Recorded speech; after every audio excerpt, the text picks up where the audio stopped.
Weed. Wrong. Wait, wrong music. Wrong playlist. Hold up, wrong playlist. All right, there you go. 30 seconds early? Yo, you guys keeping track to the seconds? What do you mean, dude? I'm here. Zero stalling because I only got 2 hours. I forgot I had to do something at 6 today, and I'm like, shit. Slipknot, that was based? Dude, wrong playlist. I apologize. That was a wrong playlist. Oh, yeah, man. I used to hear fucking Psychosocial every day, dude. Or like the classic BYOB. Fuck, man. And then it's like a shitload of oh man, so many music, man. So much music I used to listen to. System of the Down, so many songs, man. And it's like or like Linkin Park. The craziest part, so many of these songs are like 20 years old now, bro. That's the shit I find crazy. Crunchyroll, is this the dub? Yeah, you guys sent me right now? Do we know when this is dropping?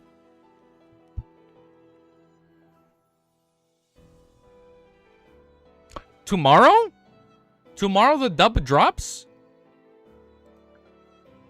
Great song. Wait, the dub drops tomorrow? Okay, let's look at that after. Holy shit, I'll keep the tab open. Oh, it's gonna be so good. I think tomorrow is when I finally get the missus to watch Lord of the Mysteries. Because she can barely watch anime. It's hard for her to keep track. She always needs subtitles. Chat on screen. Oh, wait, here you go. It for some reason, it loads so slowly. Yeah, it's I already know Lord of Mysteries will be so hard for her to follow it. She'd be so like she'd be checked out by episode 2. So I think I have to make her watch the dub. Knowing her, Cammy just had to ask for it to work. Yeah, like it worked, dude. And it worked. Alright, let me get the episode. Let me get the chapters ready. We got like 2 hours. And then in 2 hours, I gotta head out for something, a meeting, and then I will not be back because I'm going to go watch Fantastic Four, and then once I watch Fantastic Four, I think I'm free for Friday, Lord of the Mysteries, and then I'm free Friday. By the way, Urka, thank you so much for being a member, dude. Thank you. I don't know if you're still watching, but thank you so much. Thank you so much, dude. From the bottom of my heart, thank you. The same thing happened last stream. Whenever chat doesn't work, just ask and then it'll work. All you gotta do is ask and then it'll work. We are on 8:54, right? The person said him didn't say a word. Leonard slowly looked up, his eyes turned as he muttered everything many leaps bounds. Early morning 60 after Clint got out of bed, he washed up. Shit, I read 54, right?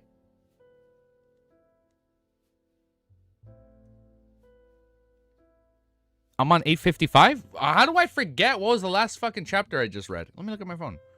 What?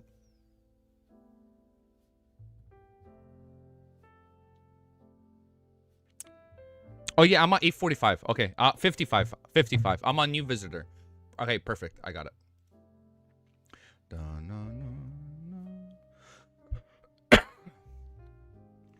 All right, this is going to be our second read-through today. Chapter 800. No. 854, I think. Really? Are we not on 855? New visitor?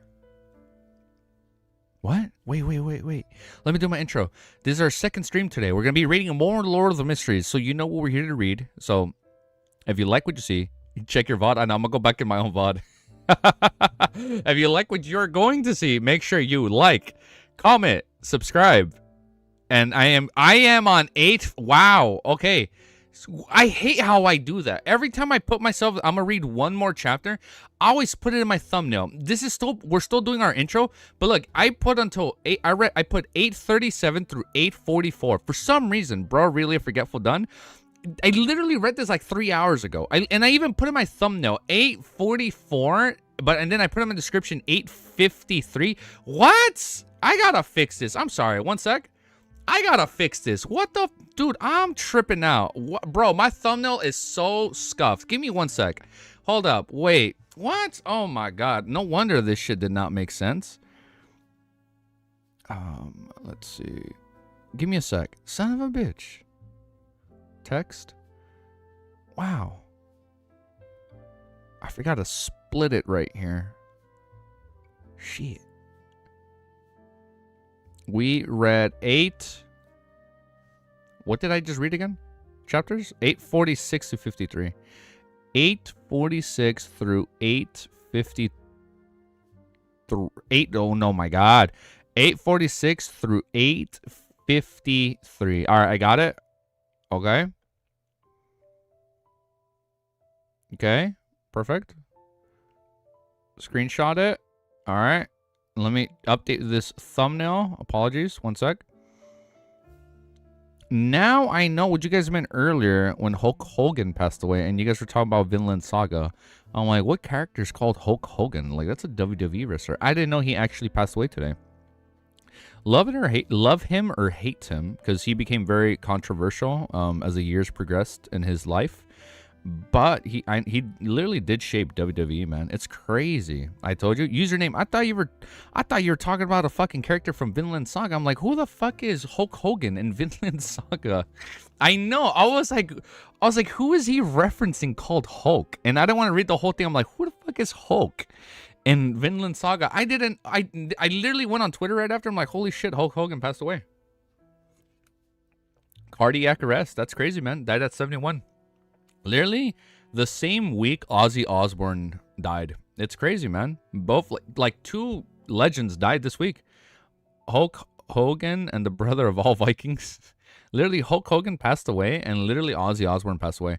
I remember watching his sorry, before I read, this is kind of stalling now. Before I read, I was watching Black Sabbath's like farewell concert. Damn, man, I got a little emotional. That shit was crazy. Wait, Ozzy Osbourne is dead? Yeah, he passed away earlier this week. Yeah, I think if he either passed away over the weekend or I think on Monday. Yeah, dude. And they had like his farewell concert. He got all emotional. He's like, "Mama, I'm coming home." Oh my God, man. When he started singing that song, I got a little emotional. I was like, holy shit, dude. It's like he's so old, man. He's like, "Thank you guys. Thank you for everything." And oh my God, it was wild. It was pretty crazy. All right. 854. We're reading from 854. Bro, I know. A lot of legends have been passing away, man. It's crazy. It's actually kind of sad, man. It's like the one thing you can't unrun. It's time. Like, everyone is going to grow old one day. And that shit is scary, dude. But chapter 854. I know. It's scary, dude. 854 is called Confession. Are you guys ready? Anything you guys need to confess? Now, time to confess. Did you guys really read all of Lord of Mysteries in 2 months? Or did you guys look up chapter summaries? It is time to confess. Let me do my timestamp before I forget. Let me do my fucking timestamp. 1 minute and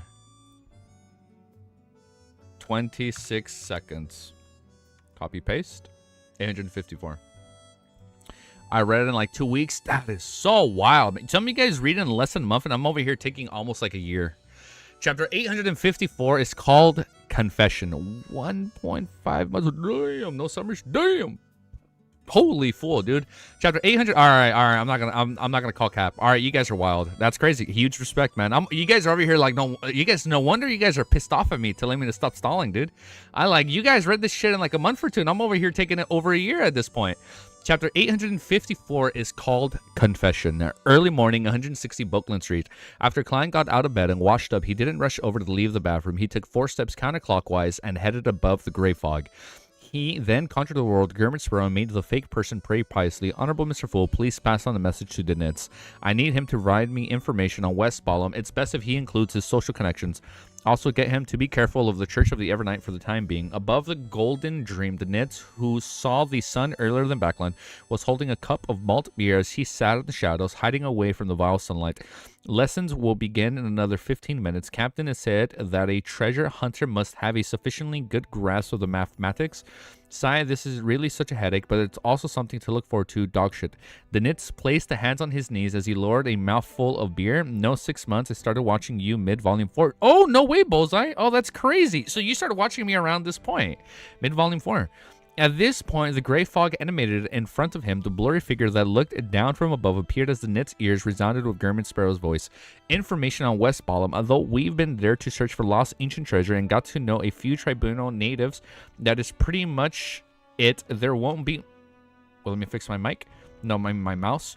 There won't be much that I can't tell him about. This is troublesome. I'll have to do some sort of work again.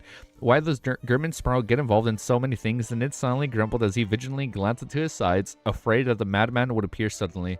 He drew a breath upon considering how he wanted to become stronger. He didn't wish to be of no help when his captain met with danger. Having to shamefully hide at the back, the Knit slapped his face a few times with his free hand before standing up. Fucking the Knits, dude. Will she be suspicious if I directly ask Captain, making her believe that I had a secret and am secretly working for someone else? But I've no idea where that fellow Anderson has gone. Dog shit. The Knits fell into dilemma as he couldn't help but think about something else, recalling German Sparrow's last words. Be careful of the Church of the Evernight. The Knits wasn't a fool. He knew that the matter that the crazy adventure emphasized was something important. It also meant that he believed that he had a high chance of being an important target of the Church of the Evernight. He would be wildly pursued by the Red Gloves. Apart from the Church of the Evernight, the Church of Storms, the military are targeting me as well. It said that they have each sent a squad. The Knits thought as his heart palpitated. He soon revealed a puzzled and bitter look as he muttered to himself, but I haven't done anything.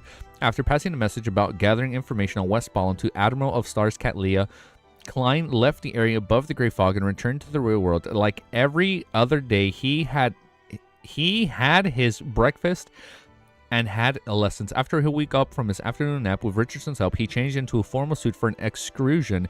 He got into the carriage that had already been waiting for him at the door. Head to St. Simon Cathedral. Klein leaned on the carriage wall as he instructed the carriage driver. How many orcs are there hunting the Knits? Not everybody, dude. He had decided to continue maintaining his identity as... Can you tell that I finally calmed down after reading that last part, dude? Last stream was just way too much. Look, can you tell that I finally been able to calm down and, like, breathe in? Can you tell? Like, it's like night and day from the last chapter I read, man.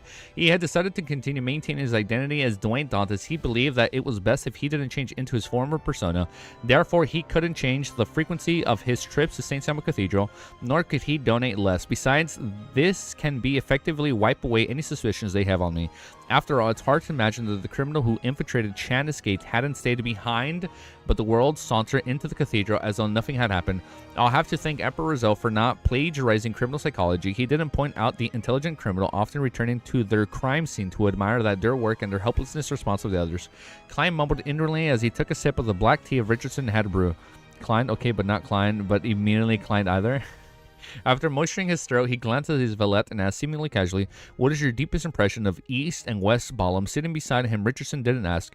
After some thought, he said, "East Ballum is safer, West Ballum is more chaotic." After giving a simpler answer, Richardson turned to look at his employer, only to see Dwayne Dantes with his half eyes closed as though he wanted him to continue. Richardson scratched his ear and deliberated over his few words. There are many poverty, hunger, and whip abuse. People from East and West Ballum originally worshipped death. Later, due to the perks of believing in the deities like the goddess Lord of Storms and Eternal Blazing Sun, allowing them to boost their statuses and receive protection from the cathedral, there was a large-scale change of fate. However, as the number of believers increased, that special status was quickly removed. The people of the lower class began worshipping death again in secret. It's more obvious for more measy West Ballums in regards to the point that descendants of death often receive a great deal of support. This is why my father mine occasionally mentions after he's drunk. Klein listened in silence and didn't stop his valet's recount, nor did he probe deeper. Wait, who's dad? Who's saying this? This is what my father mine occasionally mention after he's drunk. Klein listen. Oh, Klein is listening in silence, and he didn't stop his valet recount, nor did he probe deeper. Soon the carriage arrived outside St. Simon Cathedral. Klein first took in the sight of the white flying pigeons before entering the prayer hall. He took off his hat and handed it together with his cane and Richardson. Wow, I'm losing my voice, man. Last stream was just way too crazy. Doesn't sound good. He'd randomly found a seat and looked at the altar into darkness. He watched the stars and the dark sacred emblem as unease, embarrassment, and a lack of confidence arose in him. If he had guessed correctly, ever since he made contact with the holy sword and made a vow, the goddess had likely taken notice of him. Every time he entered the cathedral to pretend like he was praying, it had the feeling like Emperor's new clothes. I wonder what the goddess' opinion on this is, and what position is the church taking, huh? I'll probe first. Klein clasped his hands as he held it to his nose, looking as though he was praying seriously. After about 8 minutes, he slowly got up, walked to the donation box, took out 50 pounds, and piously threw it in. After doing that, Klein turned to the confessional along the sides of the hall and entered. Unlike most ancient confessionals, which were big wooden crates with 2 doors, the modern confessional was an independent, spacious compartment. The confessor and the listening bishop were separated by a wooden partition, with each one of them having their seats. Using the dim light, Klein sat on the chair and listened to the bishop say with his mellow voice, "Do you have something you would like to say? The goddess cares about all her believers." Klein raised his hand and tapped the chest 4 times in a clockwise fashion. "Praise the lady. I wish to confess that 2 days ago the military came to me, wishing that I can sell a batch of firearms and cannons to West Ballum to add coal to the chaos there." After he said that, the bishops on the other side didn't merely give him any answer, as though he was alarmed by the arms dealing. He was momentarily unsure as to how to organize his words. Hermes, pretty good, but not mysterious enough. The confessional instantly ended up being wrapped in an awkward silence. You became frightened just from that. Have you never encountered a confessor as frank as me? Frank, okay. If I were to say that I'm currently plotting the murder of a demigod while hiding from the mother true desire and the true creator, wouldn't you be jumping up? Klein laughed as he continued. I did enjoy the adventurous life when I was young. I obtained my wealth through metal, blood, and fire, but I'm already sick of that life. I only wish for a peaceful future. What a good man. I originally wanted to decline the offer, but I'm unable to overcome the greed in my heart. Okay, this is sufficiently enticing business, and it helps me in obtaining a firm foot in Backlum's high society. I confess that I ultimately chose the bustle and chaos. The bishop on the other side finally had a response as he said with a gentle voice, "Don't be afraid, don't waver. You don't have to feel guilt for a certain level of greed. As long as you don't harm the innocent or commit any of the crimes written in the Bible, go follow your inner heart and make the choice you wish to make the most. Only this way can you truly understand the teachings and understand the truth of those words. There's no need to put in a difficult position. Remember this, no matter what you do, sincerely being contrite and penitent is worthy of praise and forgiveness. May the goddess bless you." Praise the lady. Klein drew the crimson moon once again on his chest. His visit to St. Simon Cathedral was to use the opportunity of a confession to inform the church of his intentions of engaging in arms dealing. He wanted to know their reaction so as to pry into the goddess's attitude towards him. Okay, that's smart. That's why he did it. Without saying anything extra, Klein slowly got up and left the confessional. He walked down the aisle and went towards his valet, Richardson. At this moment, he saw a lady sitting in the corner of the prayer hall. She was wearing a hooded black robe. Madame Dally. Come on. Come on. Come on. She's watching him now. With blue eyes, shadows, and blush, it's Madame Dally. She had quite an uncanny sense of beauty. She was none other than the spirit medium Madame Dally. Oh, let's go, dude. Dally looked up and similarly noticed Dwayne Dantes. Her expression momentarily turned adrift as though she had fallen asleep while praying as... This is so good. No way is she going to figure it out now. As though she had fallen asleep while praying and had entered a dream. Klein nodded as he indiscriminately as a polite gesture. Then he took his hat and cane from Richardson as he unhurriedly walked out of the hall. Dally retracted her gaze as she looked down at the few in front of her, but before slowly closing her eyes. Walking out same side of the cathedral, Klein stood by the side of the staircase and paused for 2 seconds. The 2 white pigeons suddenly flew up and square up ahead, blocking the sights of all who were taking in the scene. Less than 30 minutes later, in the basement, Leonard heard that Dwayne Dantes, who had previously been investigated, was about to cooperate with the officials. He was going to be a merchant who would sell the arms to West Ballum. What is he trying to do? Leonard frowned, little by little, completely at a loss as to what the undying monster's thoughts were. Look at that. The Undying. What a good title drop, dude. What the heck? Next chapter, New Visitor. All right, let's keep reading. Wow, I feel like I'm so low energy, bro. After like earlier stream, Leonard is baffled. He's like, what the fuck is this dude on about? After last read through, bro, my energy bar is just so low. I'm fucking cooked. I am definitely cooked extreme. I am so like mellowed out right now. Me and my cousin are gonna watch the Demon Slayer movie when it comes out, so as to prepare. He's watching the show from the beginning and I'm watching the abridged series. Last Okay, this is my last quote unquote stalling. I loved all of Demon Slayer. I don't know if this is a hot take. I loved all because I read the manga weekly back then, so I know how it ends. I read all of Demon Slayer, and holy shit, man! That I'm not no spoilers. Don't worry. That final arc is some of the best, like action-packed shonen shit I've ever read. It was like week to week, man. It was just people fucking fighting. There be like, did you part of the movie? I already know, man. Bro, it's like there's like limbs flying everywhere. Oh wait, hold up. I'll chill. Because the fight is just so intense. And then they keep fighting. It was so action-packed, man. I just hate how the movie is a fucking 3-part movie. I gotta wait 3 years. I've read the ending years ago, dude. Years ago, I read the ending. That last Hashira meeting had me. Is good. Oh wait, hold up. And the only thing I hate is the ending. I know it's a strong word, but I hate the last chapter. Oh my god. The second and last chapter was good as like an ending. I guess you can say it was like the second and last chapter felt like a good ending to the characters, and then the last chapter happens, and I'm just like, I rolled my eyes so hard. You're going to have to wait at least 10 years to see the end of LOTM Dunko. I know, man. Also collecting the physical books, but I'm excited. I'm gonna go watch the movie in theaters, bro. The hate is strong for the ending. Okay, I know. I remember reading the people's. Don't worry, we don't have to spoil the endings for anime onlys that are watching it. They're waiting for the movie.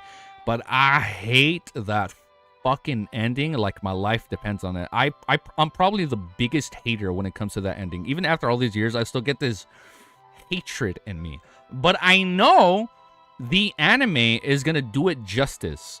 I feel like the anime is like they're gonna do their best to like set up that ending.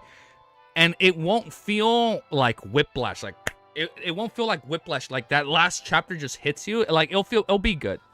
It'll be good. I've always thought about that. Even though I didn't like how the manga ended, I'm like, at least the anime will be able to flesh out that ending a little bit more and kind of add more, especially to the second to last chapter. Hopefully they add more and it doesn't get me that mad.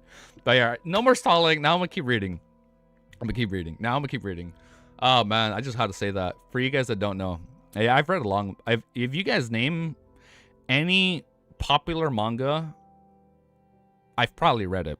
If there's anything new, like new shonen, I probably haven't, but probably not. But if there's any new manga in the last 2 years, I haven't read it. 3 years. If there's any new manga in the last 3 years that's real popular, that I haven't read, or the last 2 years. But anything before that, I've read almost all of it.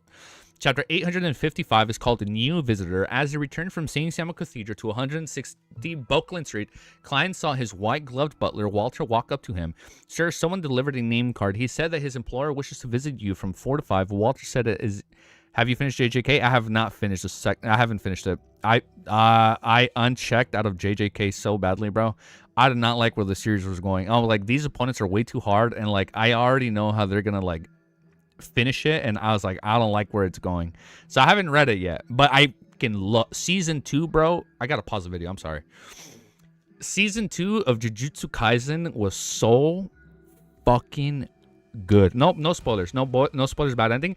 It's like season 2 was so fucking good, bro. And this is a flex.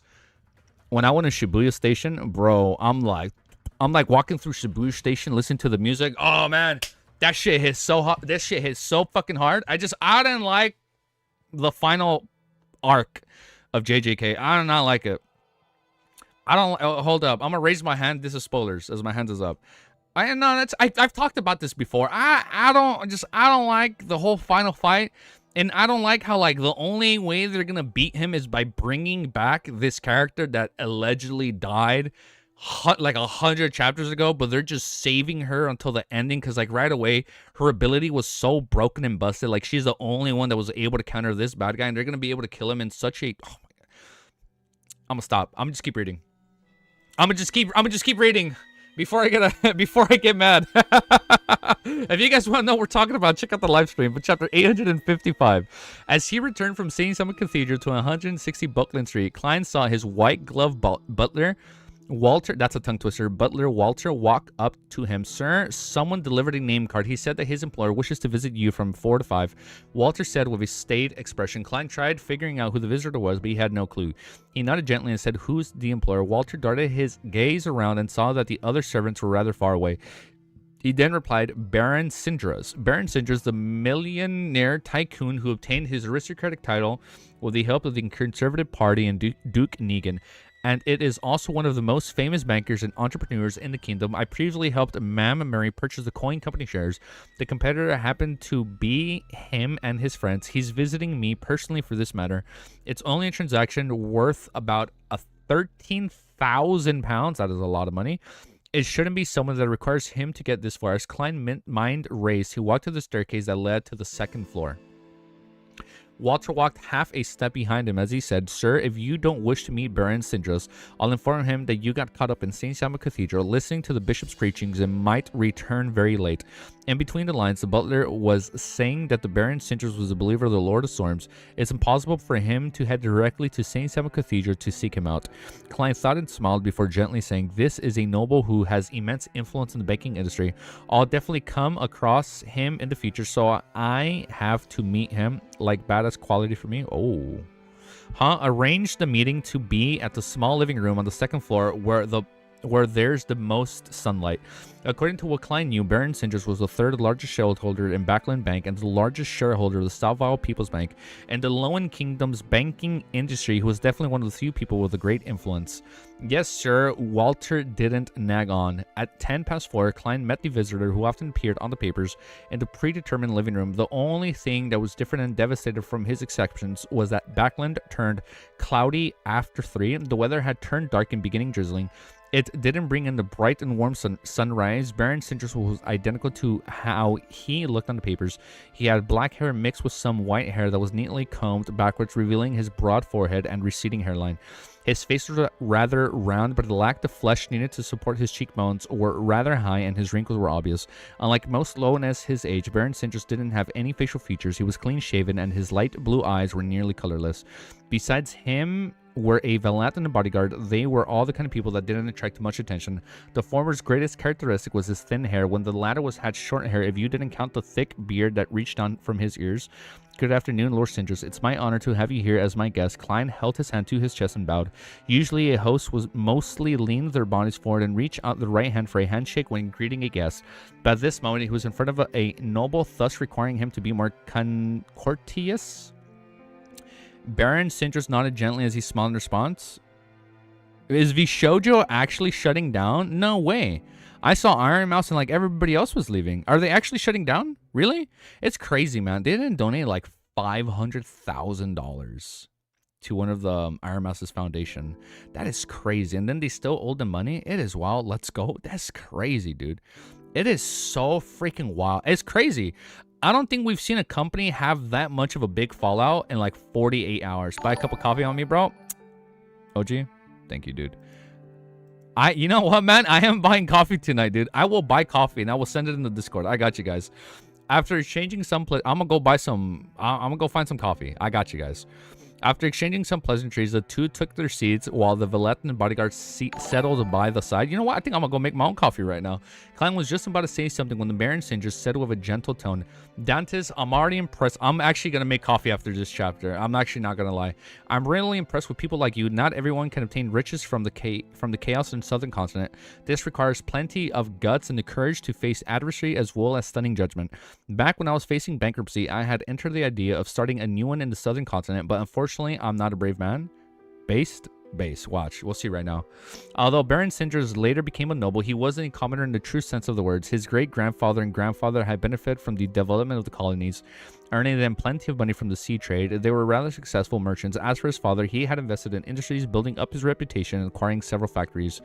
When it came to his generation, he blitzed into the developing banking industry with his sizable wealth, becoming one of the earliest millionaires in Lowen. During this process, Baron Sindras had suffered 3 failures, but he overcame them one after another. The most harrowing incident was when the Sapphire People's Banks had found suffered from a reputation crisis. A bank run happened, nearly bankrupting him. He keeps chatting about my experiences in the Southern Continent. Is he hinting to me that he has already discovered the problems with my background and is using it as a warning? He probably never expected the Southern Continent experience. He keeps repeating it is all fake. Klein scoffed inwardly, but he replied while looking absolutely normal, this is encouraged by rashness. Most people who head to the Southern Continent do have the spirit of adventure, but that's all they have. Without waiting for Baron Sinders to continue, he smiled and said, I nearly hired Mr. Rebeck some time ago as my butler. He said that you were an excellent employer. Baron Sinders listened in silence before sighing. That is something that fills me with regret. Back then, I was very sincere in hoping that Rebeck could continue being my butler, but he couldn't overcome the conflict with our positions. Upon saying that, Sinders looked at the handsome and elegant Dwayne Dantes, picked up the black tea that had been served by a servant, and took a sip. I also sincerely hope that we can be friends. I hope that you can transfer the coin company 3% to me. I will give you an offer you can't resist. Here it comes, but I have a contract with Ma'am Mary. Klein fell silent for 2 seconds and said with a smile, I deeply value my trustworthiness. Upon hearing such an answer, Sinders didn't show an obvious anger. He smiled curiously and surprised. Aren't you going to listen to my offer? Klein deliberately spread out his hands with a wry smile. Is he doing the cinema pose? Plenty of guts, Berserk reference.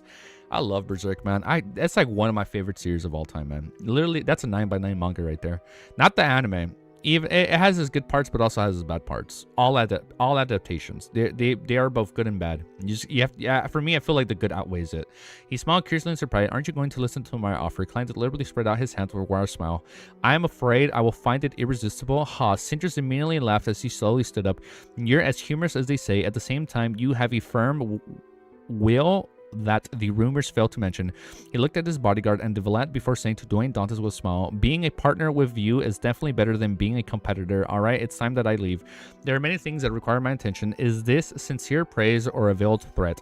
Klein wasn't a spectator, so he wasn't able to interpret the subtleties. All he could do was shamelessly reply, likewise, I look forward to having the opportunity to cooperate with you in other domains. Lord Sinders, dressed in a formal suit and a tie, Baron Sinders smiled and nodded. Without saying another word, he was led out of the main door by Dwayne Dantes as his butler and valet. As he watched luxurious carriages disappear into the distance, Butler Walter suddenly said, Sir, should I hire some temporary bodyguards? Klein nearly failed to understand his butler, seeing his employer's expression remain unperturbed. Walter added, at times competition in business can endanger one's personal safety. Mr. Butler also noticed that veiled threats by Baron Sinders. Klein curled the corners of his lips and said, I'm not too worried because this is Backland, because my name is known at the Church of Evernight, because I'm about to cooperate with the military. Therefore, I'm not afraid of suffering any form of retaliation beyond our domain. I'm not afraid of matters will develop like with the Intis ambassador. Besides, Baron Sinders is a successful man with status and power. He won't be that rash, Klein thought inwardly. When Walter attempted to continue, Klein chuckled and said, however, being careful is forever a good habit, huh? You can hire 2 bodyguards, let them secretly provide me with protection. Trying to not have them be discovered by the servants at home. Yes, sir, Walter immediately replied. Klein thought for a moment and said, make a trip to a Member of Parliament Mach Place, invite him to dinner and Intis Srenzo restaurant tomorrow along with his wife and daughter. If they have a prior commitment, we can postpone it to another day. He planned on informing Mach that he had planned on taking the military test and completing the small arms deal. The most convenient method was that to visit Mach and his residence and mention it in passing, but considering how there might be a demigod of the Mirard pathway around Hazel, any close contact might result in the aura of the gray fog on him being detected, and then they find out, yeah, what's up, man? Therefore, Klein changed his plans and decided to have the venue to be at a restaurant. This way, based on a judgment, demigod which had failed to paralyze Hazel was unlikely to accompany her. She'll hid in the shadows of the woods as she watched a brown carriage slowly drive past and turn into a particular street in Emperor's Borough. There was an obvious cost of arms with the carriage. It was mainly a flyer of 2 rings. They belonged to the captain of the Lone Kingdom's royal guards, Viscount Stratford. Realizing that she had made 0 discoveries, she gloomily left her hiding spot and took a nearby public carriage. She returned straight to the Backland Bridge area and walked into Eastborough.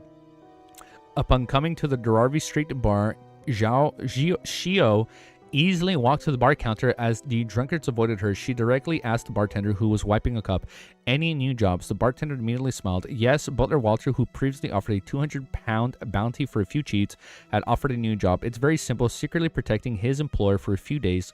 The payment will be discussed face to face. It will definitely be a handsome reward. He was very pleased with your efficiency during the last mission.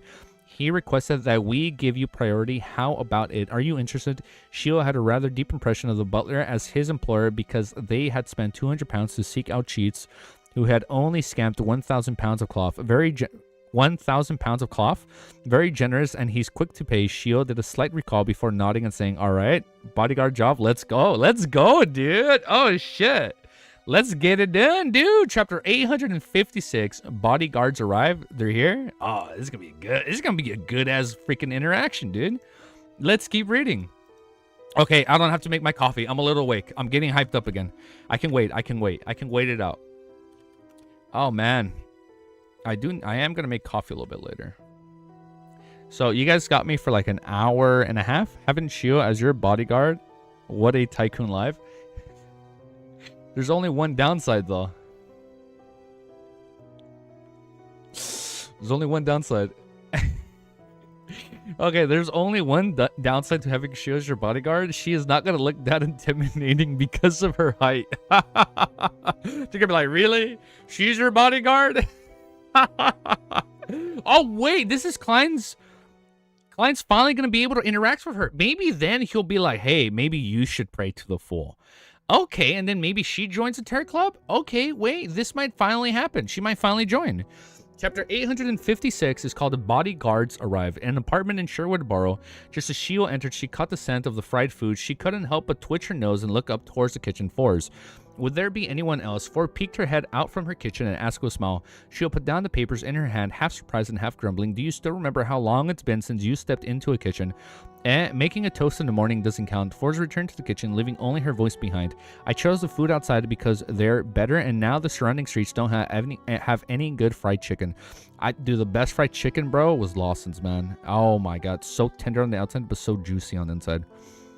I think about Lawson's chicken every day, man.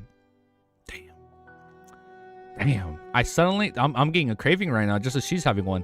I suddenly had cravings for it. When it comes to Enta's cuisine, I like it the most. She walked to the kitchen and leaned against the doorframe as he watched Forrest busily preparing dinner. She deliberately and said, I received a job, 100 pounds a day, ranging from 3 to 5 days, but I need another helper. Weren't you previously lacking in money? Why don't we do it together? Actually, my financial situation has improved. However, a mission that pays 50 pounds a day isn't bad. I'll save up as much as I can. There will be plenty of places that require me to spend money in the future. As Flora watched her oil-filled pot, she asked, what kind of job is it? She had already calculated how much she could receive. Shio combed her slightly coarse blonde hair and said, secretly protecting a tycoon named Dwayne Dantas. What did he encounter? Will it be very dangerous? Flora asked cautiously. Shio recalled and said, apparently there was some kind of business conflicts and his competitor had threatened him. This isn't anything dangerous. As you are aware, the powerful Beyonders and Backling wouldn't dare to take any risks, and it's easy to expose themselves, causing them to be targeted by the Nighthawks and mandated punishers. Perhaps the other party is a lunatic. You can't rule that out. While retorting, Forrest naturally thought of the world Gurman Sparrow. This gentleman was a lunatic who dared to put off major upsets in Backland. She paused and scooped up the pieces of the fried chicken. Damn, that sounds good. Since you've already accepted the mission and I have nothing coming up recently, let's do it together. It's good too. We will be protecting him in secret so no one will discover that I'm a bodyguard. Otherwise, I'll have no way of participating in those literature salons. Actually, I can tell them I'm experiencing life and gathering materials. My next novel will be about a female bodyguard and her male employer. She was already used to Forrest's penchant for letting her thoughts wander. She scrutinized up her nose and said, let's head over after dinner. 160 Buckland Street. Klein had sped up his ritual in the master bedroom's bathroom and headed above the gray fog. He planned on handling some random matters before the bodyguards hired by Butler Walter came. It wouldn't be convenient for him to do it in the coming days, and among those random matters, the most important task was to confirm the situation with Creeping Hunger.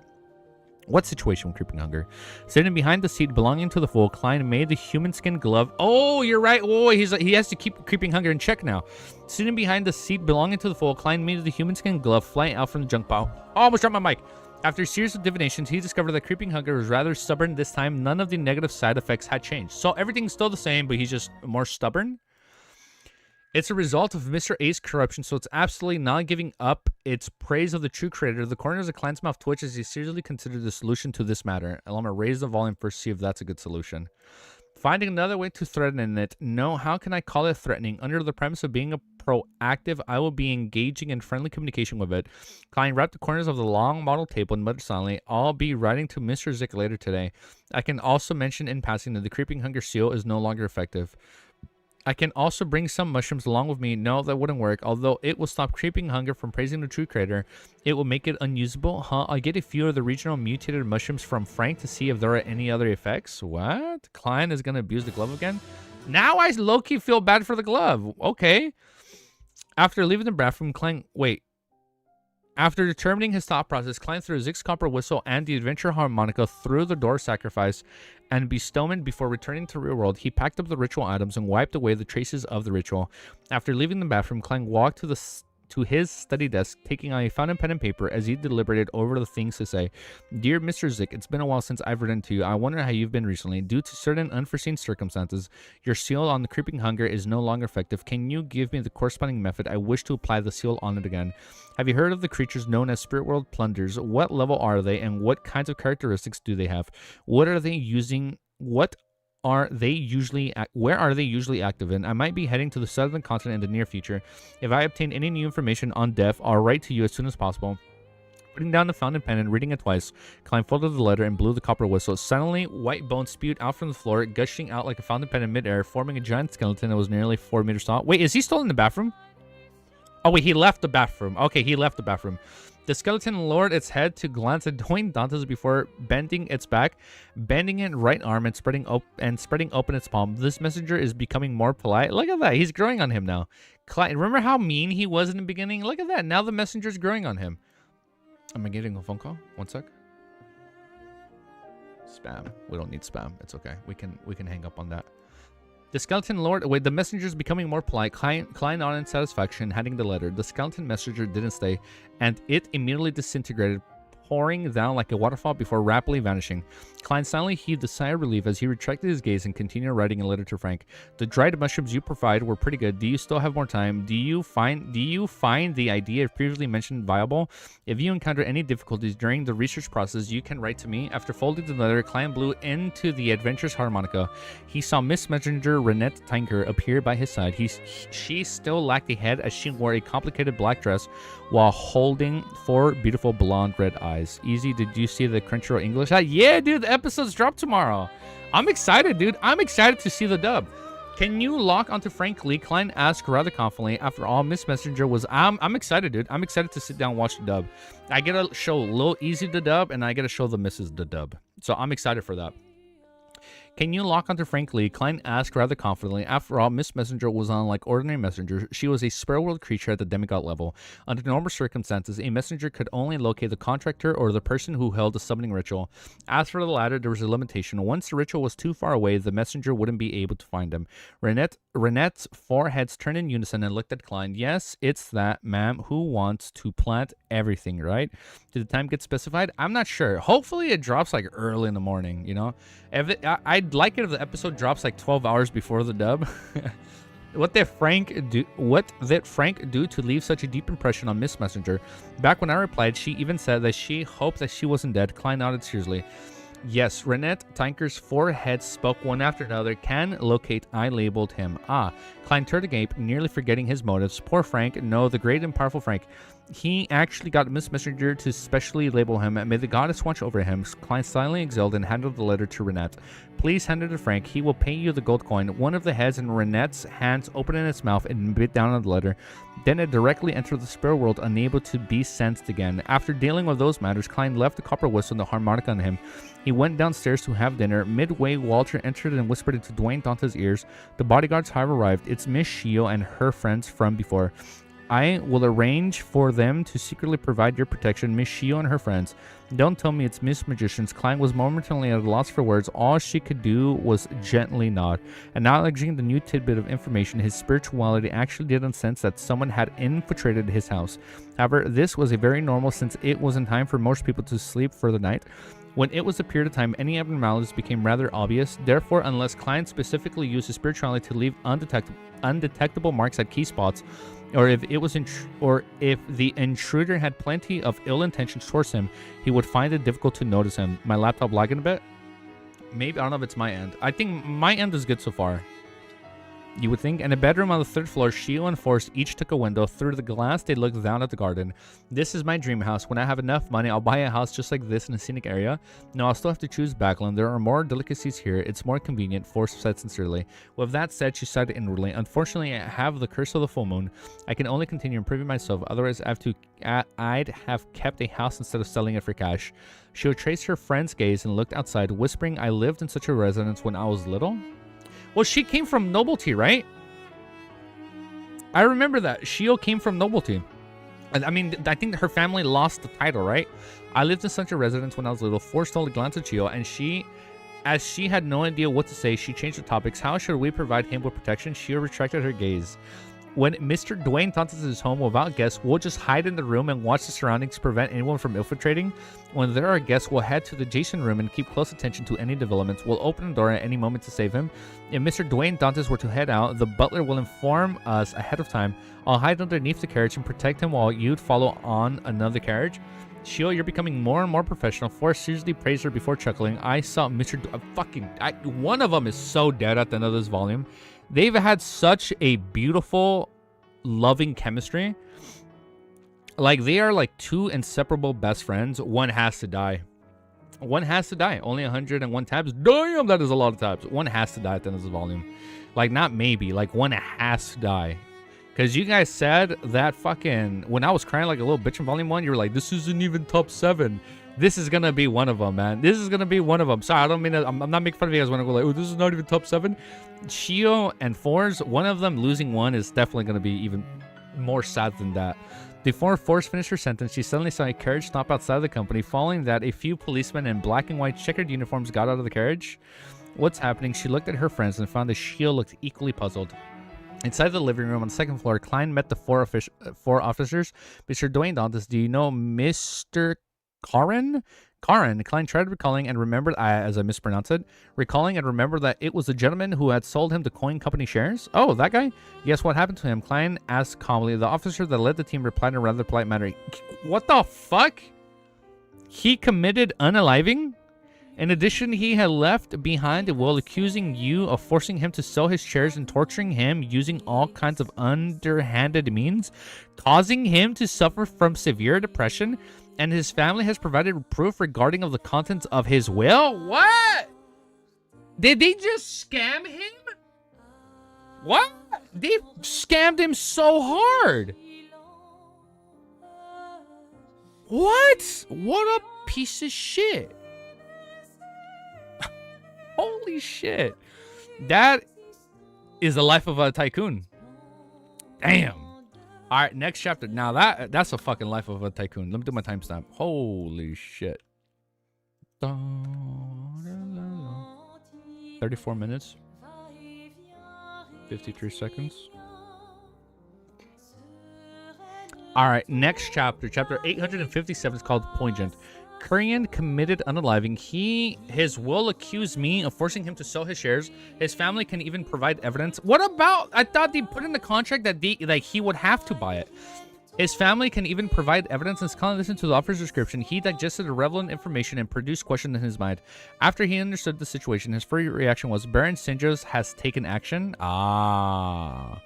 This powerful banker didn't hesitate to carry out his follow-up action against me after failing to cooperate with me, treating me as an enemy. He didn't hold back. Furthermore, he has clearly gathered enough information to know that Dwayne Dantes is involved with the Church of the Evernight, a member of Parliament Mosh, and the faction backing him. If he were to directly deal with me, it would be easily attract unwanted trouble. Therefore, he chose to strike at the other end of the transaction. Karen, this will be more indirect and safer, but it will be equally treacherous and ruthless.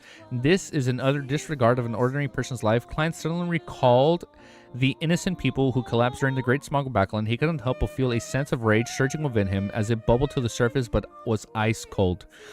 Klein used his clown powers to control his facial expressions, making him look even more surprised as he asked, seemingly finding the situation incomprehensible. Are you certain you aren't joking?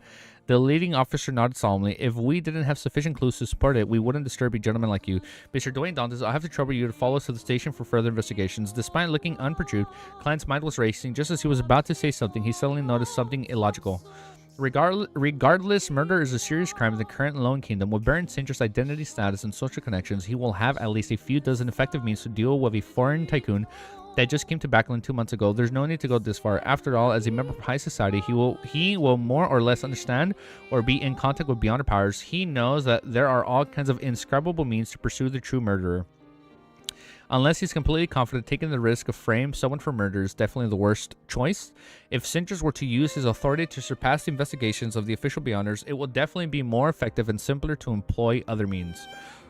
Even if he temporarily isn't aware of that, I'm about to work with military. He's definitely aware of my connection with the Church of the Evernight and member of Parliament, Moched.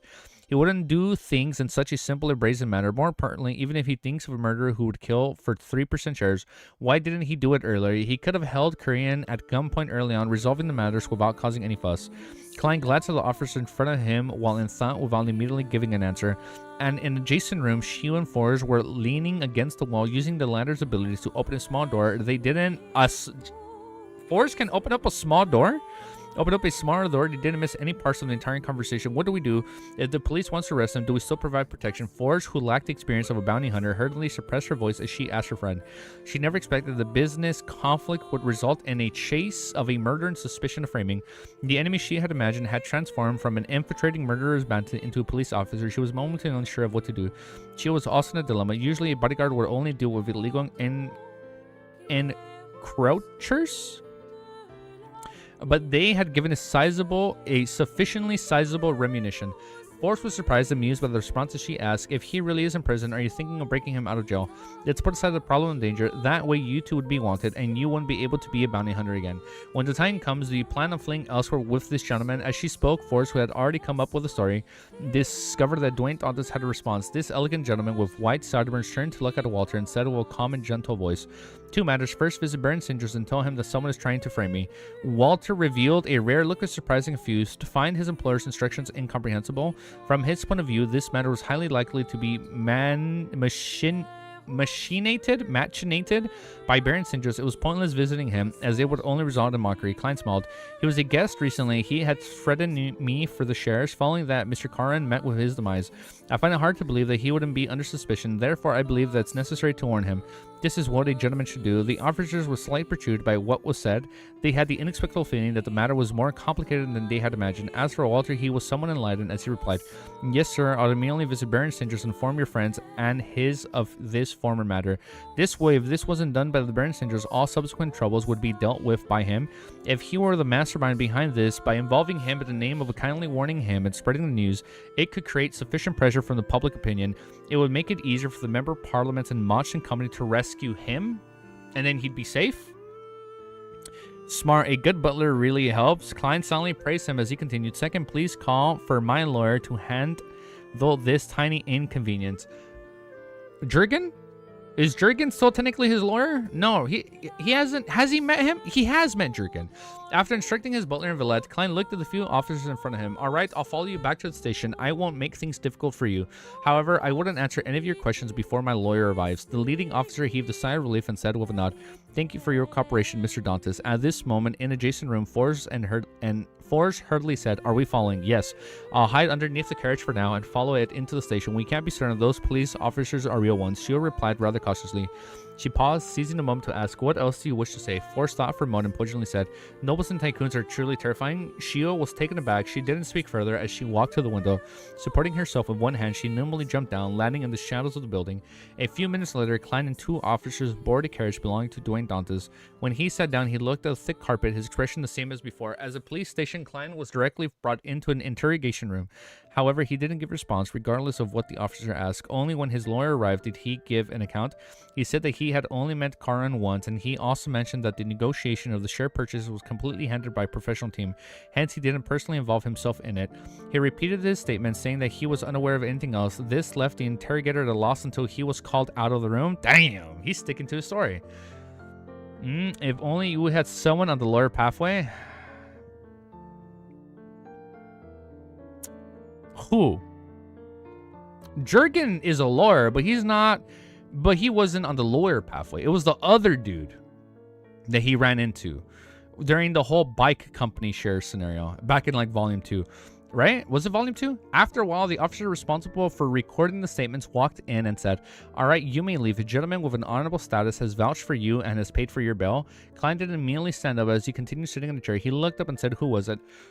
The officer said with a respectful tone, "Baron Singers." Klein immediately revealed a smile as he slowly got up. He left the interrogation room with his lawyer before meeting up with his butler and valet. At the entrance to the police station, he met Baron Singers once again. This powerful banker's hair was still neatly combed back, with silver and black interweaving with each other. Beside him was a valet and his bearded bodyguard. "Thank you for your warning. Thank you for your warning, Dantes. Wait, thank you for your warning, Dantes? Dwayne Dantes. Thank you for your warning, Dantes." How did I forget to say that all of a sudden? For few people would be so calm and sharp when they encounter such a sudden turn of events. Singer smiled as he took 2 steps forward, reached out his palm, and shook Klein's hand. Klein replied with a smile, "I was simply trusting your character." Singers obviously didn't believe such a lip service. He found an excuse and with his bodyguard boarded Dwayne Dantes' carriage. As for his valet, he sent him off to his luxurious carriage to instruct the carriage driver to follow behind. As a partial trees flew past outside the carriage window, Singer spoke first. "Dantes, how did you come to such a judgment?" Klein glanced at his butler and valet beside him and chuckled. 2 points. First, I believe that you will have a better solution. You wouldn't do something this violent. Singer drank a mouthful of his white wine at the carriage as he chuckled. Indeed, the corners of Klein's mouth twitched as he said, "I'm very curious as to what kind of methods you would employ." He had only asked in passing about the extravagant hopes of obtaining an answer. However, Singer chuckled and said, "With matters developing this far, it doesn't matter if I tell you. It's very simple. Isn't your goal to enter high society? I plan to hire a woman of different ages. They will accuse you on different social occasions that you toyed with their feelings and bodies, but you refuse to be responsible for your actions. If necessary, I'll find a new toddling children to clasp you around the legs, calling you Pa. Perhaps I might get some civilians to accuse you of seducing their wives and destroying their marriage. This is Lowen, a rather conservative place. No one will wish to have such a person as a friend. Likewise, the churchy overnight who values marriage and family will also distance himself from you." Damn! It would be difficult to clear the air on such matters, yet it wouldn't be a big deal. They wouldn't use the resources to help do investigation for you. By the time you eventually find a loophole, your image would be hardened and known by all.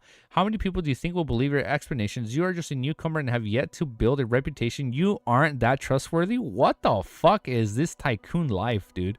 Of course, if you're willing to accept my conditions, I'd stake my reputation for you. That would be the first step. Now it wouldn't happen. Klein was, damn, this is fucked up. This is brutal, dude. Klein was almost stunned by what he heard. He found himself too inexperienced compared to a seasoned banker who had established a commercial empire for himself. "I believe I should thank you," he replied with an unfazed smile. "Second, if you really wanted the 3% shares, I wouldn't be your match when it comes to wealth. It would ultimately be better to force Mr. Karian rather than killing him after the sale is completed." Singers raised his right hand and pressed his fingers to the corner of his forehead as he chuckled. "No, you're mistaken. I was bent on obtaining the 3% shares. However, you're right about one thing. I did prepare an irresistible offer for Kurian, but he suddenly made the decision and completed the deal with you at extremely fast speed. It caught me by surprise." Klein narrowed his eyes slightly as he suddenly fell silent. Returning to 160 Boakland Street, Shio circled the area and entered the 3rd floor again, seeing Forrest, who had easily entered by using door opening. "How is it? Nothing happened, right?" Forrest, who had only followed him from a distance away, asked curiously. Shio shook her head into a slightly wooden manner. "No." She then revealed a poignant expression. "No wasn't tycoons are truly terrifying." Oh, so the Pa reference. This is a reference to Mark Twain's Running for Governor, a common piece of literature taught to Chinese middle school students. Oh. I went down a subscriber? Who unfollowed? What? You're breaking my heart. No. We just passed 3. Oh my God. Thank you. We just passed 3,400. Holy shit, dude. Thank you guys. It's okay. We went up. We went up a lot. If one person unfollowed, they probably just unfollowed by accident because they're going to subscribe again right now. 3 with the power of divination. 3, 2, 1. Okay. They actually left. We actually lost the fellow. It's okay. They'll be back. They'll be back. Next chapter, 358. They'll be back. It's okay. It's chill. They'll be back. It will be back. It was Wiz. Fucking Wiz. How dare he? He's trying to throw me off, man. He's trying to throw me off my 8 game, dude. 45 minutes. 51 seconds. Copy. Paste. Chapter 858 is called Generous. I kind of want to unsubscribe just for the fun to see your reaction. Now I know what's going to be you, Bullseye. On the tiny balcony of the master bedroom, Klein stood behind a railing in front of Dwayne Tauntas. He silently watched Baron Singer's luxurious carriage depart. His mind was still resonating with the conversation he had just had. He believed that there had been a secret plot behind the acquiring of the coin company shares from the very beginning. According to Sinters, although the coin company had great potential and bright prospects, its current value is only limited to Backlund. It's constrained by many conditions, making it not worthy for a powerful banker to place such great importance on it that he had to take on the stance of being hell-bent on acquiring it. After all, even if he didn't succeed, it would only be a difference in momentary profit. It would result in any loss. Let me sip my water. You know, before I started doing YouTube, there was one YouTuber, man. Rest in peace. God bless his soul. There was one YouTuber I used to watch religiously, bro. I would ruin my whole fucking sleep schedule to watch him go live. I used to watch a lot of Etika, man, before he unalived himself. I used to watch Etika all the time, man. His streams were so wild and funny, man. He was such a freaking character. I miss him, man. But I remember one time, I forgot what milestone he was gonna hit. All of us unsubscribed, and he went down like 1,000+ subs, and he got so fucking mad, man. I remember watching that shit live. I was laughing, dude. I was fucking rolling on the floor. Damn, man, those were good times, dude. But rest his soul, man. He had so many he had a lot of mental problems towards the end, man. It's crazy. It's crazy what the internet can do to you, man. It's fucking sad, man. He literally jumped off a bridge. That shit breaks my fucking heart. That's crazy, dude.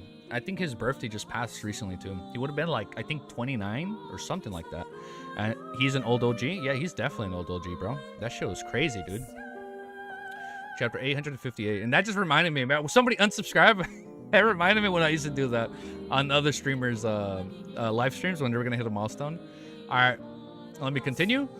I was gonna drink more water and I just finished it. I'll get more later. According to Sintress, although the coin company is really loud over here, has great potential and bright prospects, its currently value is only limited to Backlund. It's constrained by many conditions, making it not worthy for a powerful banker to place such great importance on it that he had to take a stance of being hell-bent on acquiring it.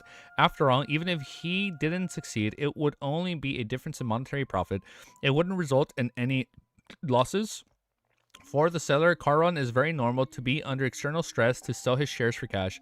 It's also very normal for him to be unwilling to see money bags burn Singers from the Conservative Party, but herein lies the problem. As a businessman faced with a deal that isn't considered important, the political inclinations are something to be considered. When the prices are similar, there's no reason to reject the possibility of receiving extremely high premium. Yet he had deliberately rushed to close the deal with Dwayne Tauntas before Singers could make his final offer. It's as if he had a grudge with money or views the Conservative Party with extreme prejudice.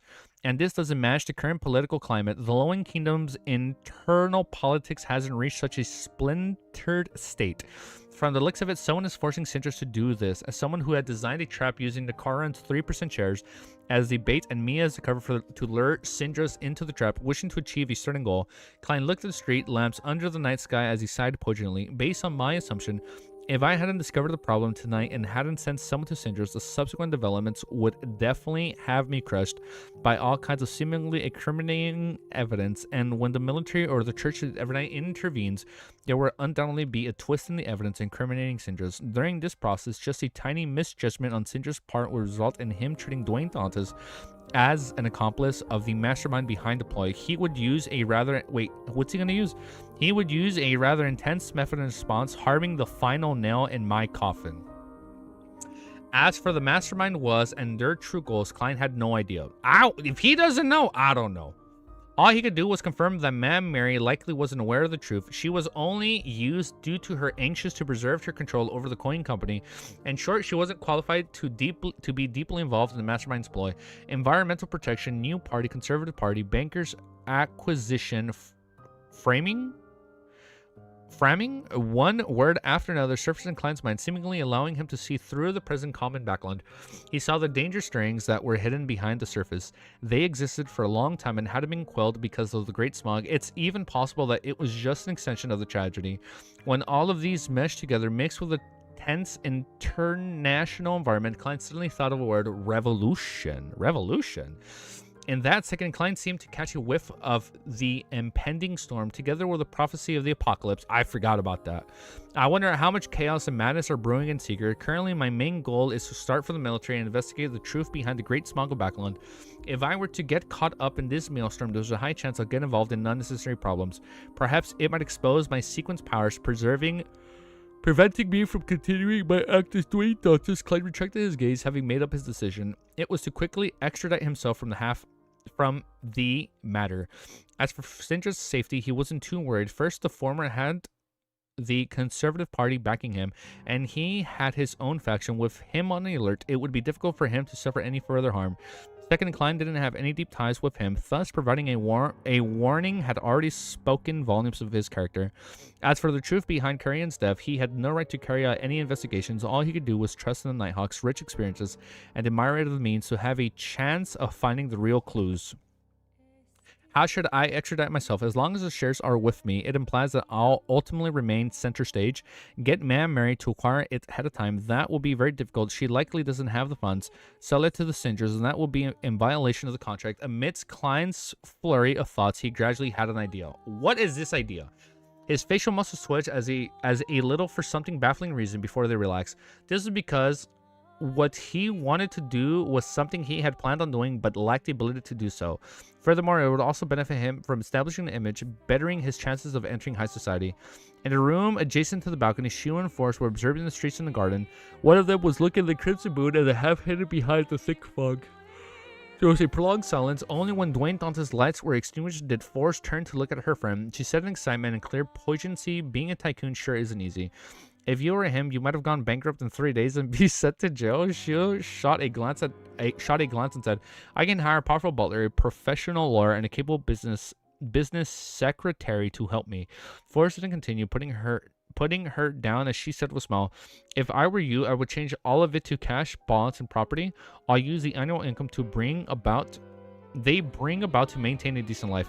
Just as she said that, she saw Shio frown slightly. She cast her gaze towards the first floor. What happened? Forrest tensed up. Shio observed for a few seconds before saying, my spiritual perception tells me that an item of matter related to black magic has appeared. One of the biggest advantages of a sheriff was that when they were close enough, they could sense matters related to evil, chaos, and madness that weren't screened. Black magic. Forrest was considered a senior beyonder, so she wasn't unfamiliar with that. Strictly speaking, anything that didn't pass through the 7 Orthodox deities was considered as black magic. It included ritualistic magic that prayed to secret existences. What is it? In the typical sense, black magic referred to the use of flesh and blood, hair, and all kinds of strange items that cast strange spells. It partly involved evil gods, one beyond their powers, the spirituality of the materials used, and the correct symbols of the magic labels. Shio nodded heavily and said, yes, it's one of the first floors. I plan on taking a look. Stay here to protect Mr. Dantes. Forrest kept silent for 2 seconds and nodded without wasting any time. Okay. After Shio left the balcony's half-open room, Forrest took out Laban's travels from a hidden pouch, prepared to immediately take action if anything amiss happened. Elsewhere, Shio nimbly and briskly arrived at the first floor. Following her senses, she arrived outside a room. After confirming that the target was inside, she was surprised as her expression gradually darkened. If she didn't remember wrongly, this room likely belongs to Butler Walter, who had hired her.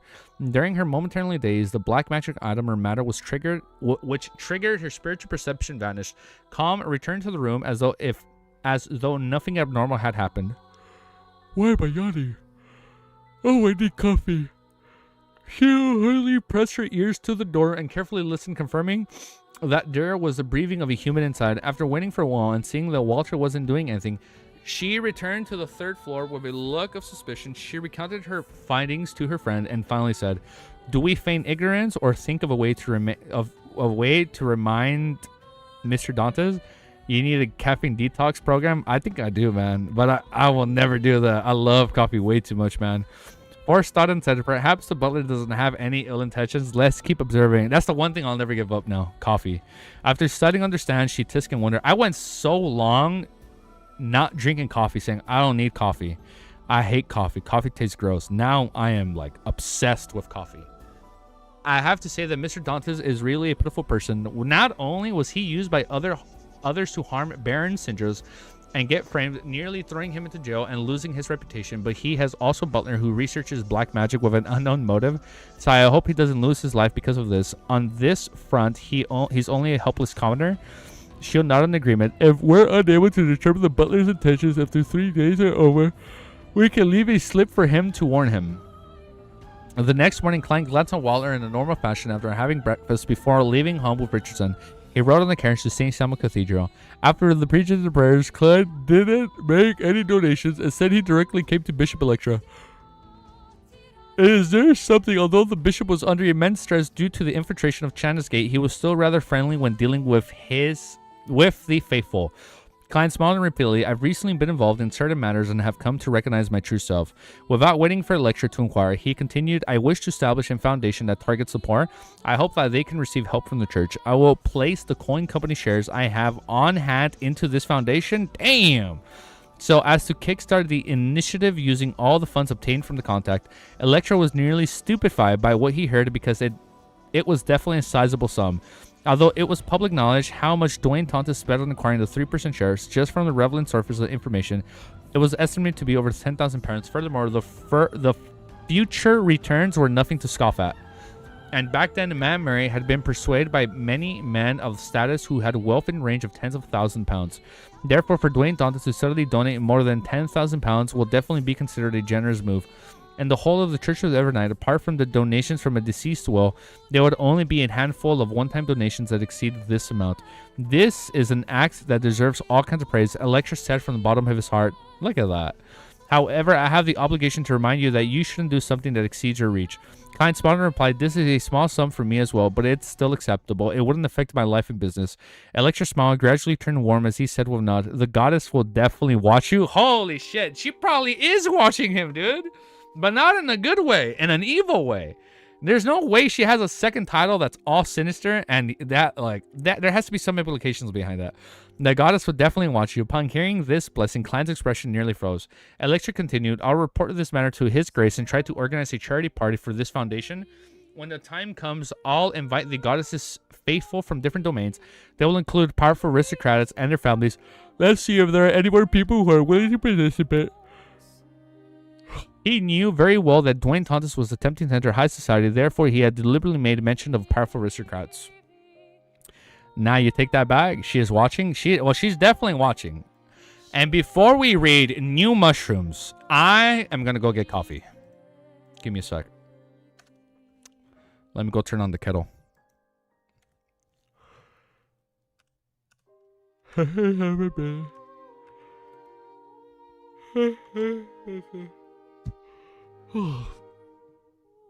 I'm so sleepy in the middle of the day. What the fuck is this unk energy, bro? Holy shit. You know, up until a year ago, it's literally this year when I'm noticing my change. Up until last year, I was able to sleep 6 hours every day, Monday to Saturday, completely fine. And then Sundays, I'd sleep in and sleep like 8 to 9 hours and kind of like recoup all my lost sleep, right? Because I've timed my REM sleep. It's always hard for me to wake up at 6. I'm always groggy, but I've been able to at least sleep 6 hours. But now I'm like, qualitative change in life. I have had a qualitative change in life. Now I'm like, I need sleep. Not only do I need sleep, I need caffeine to keep me awake, bro. And last night I slept like 8 hours, bro, and I'm still sleepy. I think it's also because of how unhealthy I am now. You know what? I think it is that. This is the year where I've been slacking on the gym a lot, and I've gained a lot of weight. I've weighed myself. I'm back to like 200. Even though it doesn't look like it, I'm back to 200. Last year, I was probably still in like the best shape of my life. Right before I started streaming Lord of the Mysteries. You know what's crazy? Before I started streaming Lord of the Mysteries, I was actually in the best shape of my life. But then now it's kind of hard time managing everything. I kind of slipped off, and also the misses. Would you need caffeine if you never drank caffeine? Would you need caffeine if you never drank caffeine? If you never drank caffeine? No. But no, I feel like be able to get it from energy drinks like Monster. Uncle Easy, bro, gotta have to lock in the gym. I know, I gotta lock in the gym, bro. Look at these love handles. They came back, bro. It's bad. All right, I'll be right back. Let me go get my coffee. One sec.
Look what lazy butt I found sleeping outside. Huh?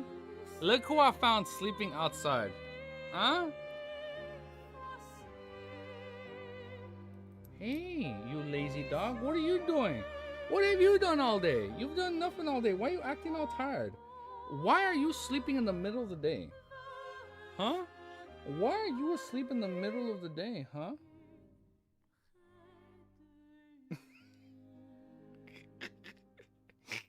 She's acting like she's in trouble. You're not in trouble. I love you too, Ellie. Give me a kiss.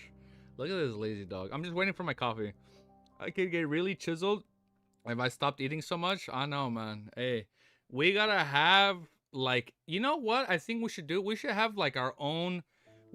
I'll think about it. We should have like our own fitness journey section on Discord where we just share our progress, right? Be it showing how much you've run on your iWatch where you can keep track, or just sharing progress. I think that'd be sick. Hold on, I'm waiting for my coffee. Let's give it like 2 more minutes. She fell asleep on my shoulder. Ah, don't lick at my neck. That's so gross. Ew. Hi. I love you, Ellie. Hi. Can I get a kiss?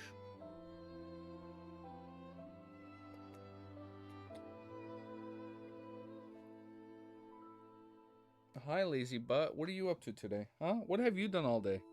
Huh? I want to know what you're doing. I want to know what led you to being this lazy today, huh? Why are you so phased? She looks so out of it right now. Hi. Give me a kiss. Oh. Okay.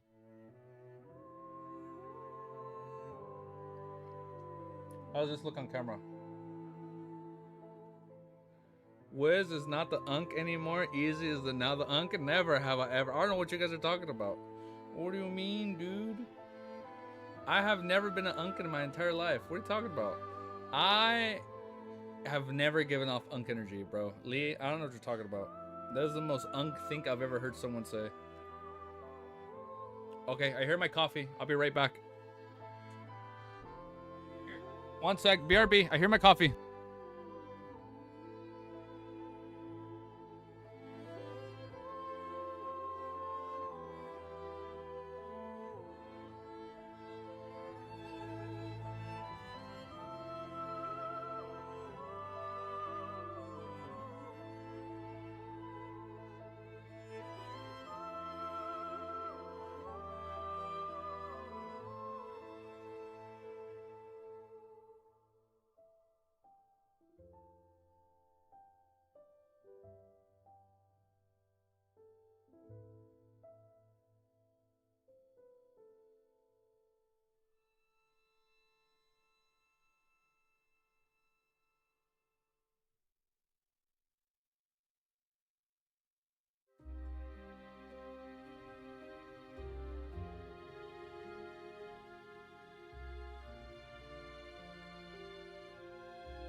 You know it, Walter. If there's one thing I love, it's coffee. I love me some coffee. I cannot function if I don't have coffee every day. I get headaches. Like, I've had days where I go about my day Right? I come back and I stream and I haven't had coffee all day and I get headaches while I'm reading. It's just me, or do grandmas make the best food? I feel like any food made by your loved ones is always the best food, man. Regardless if it's good or bad.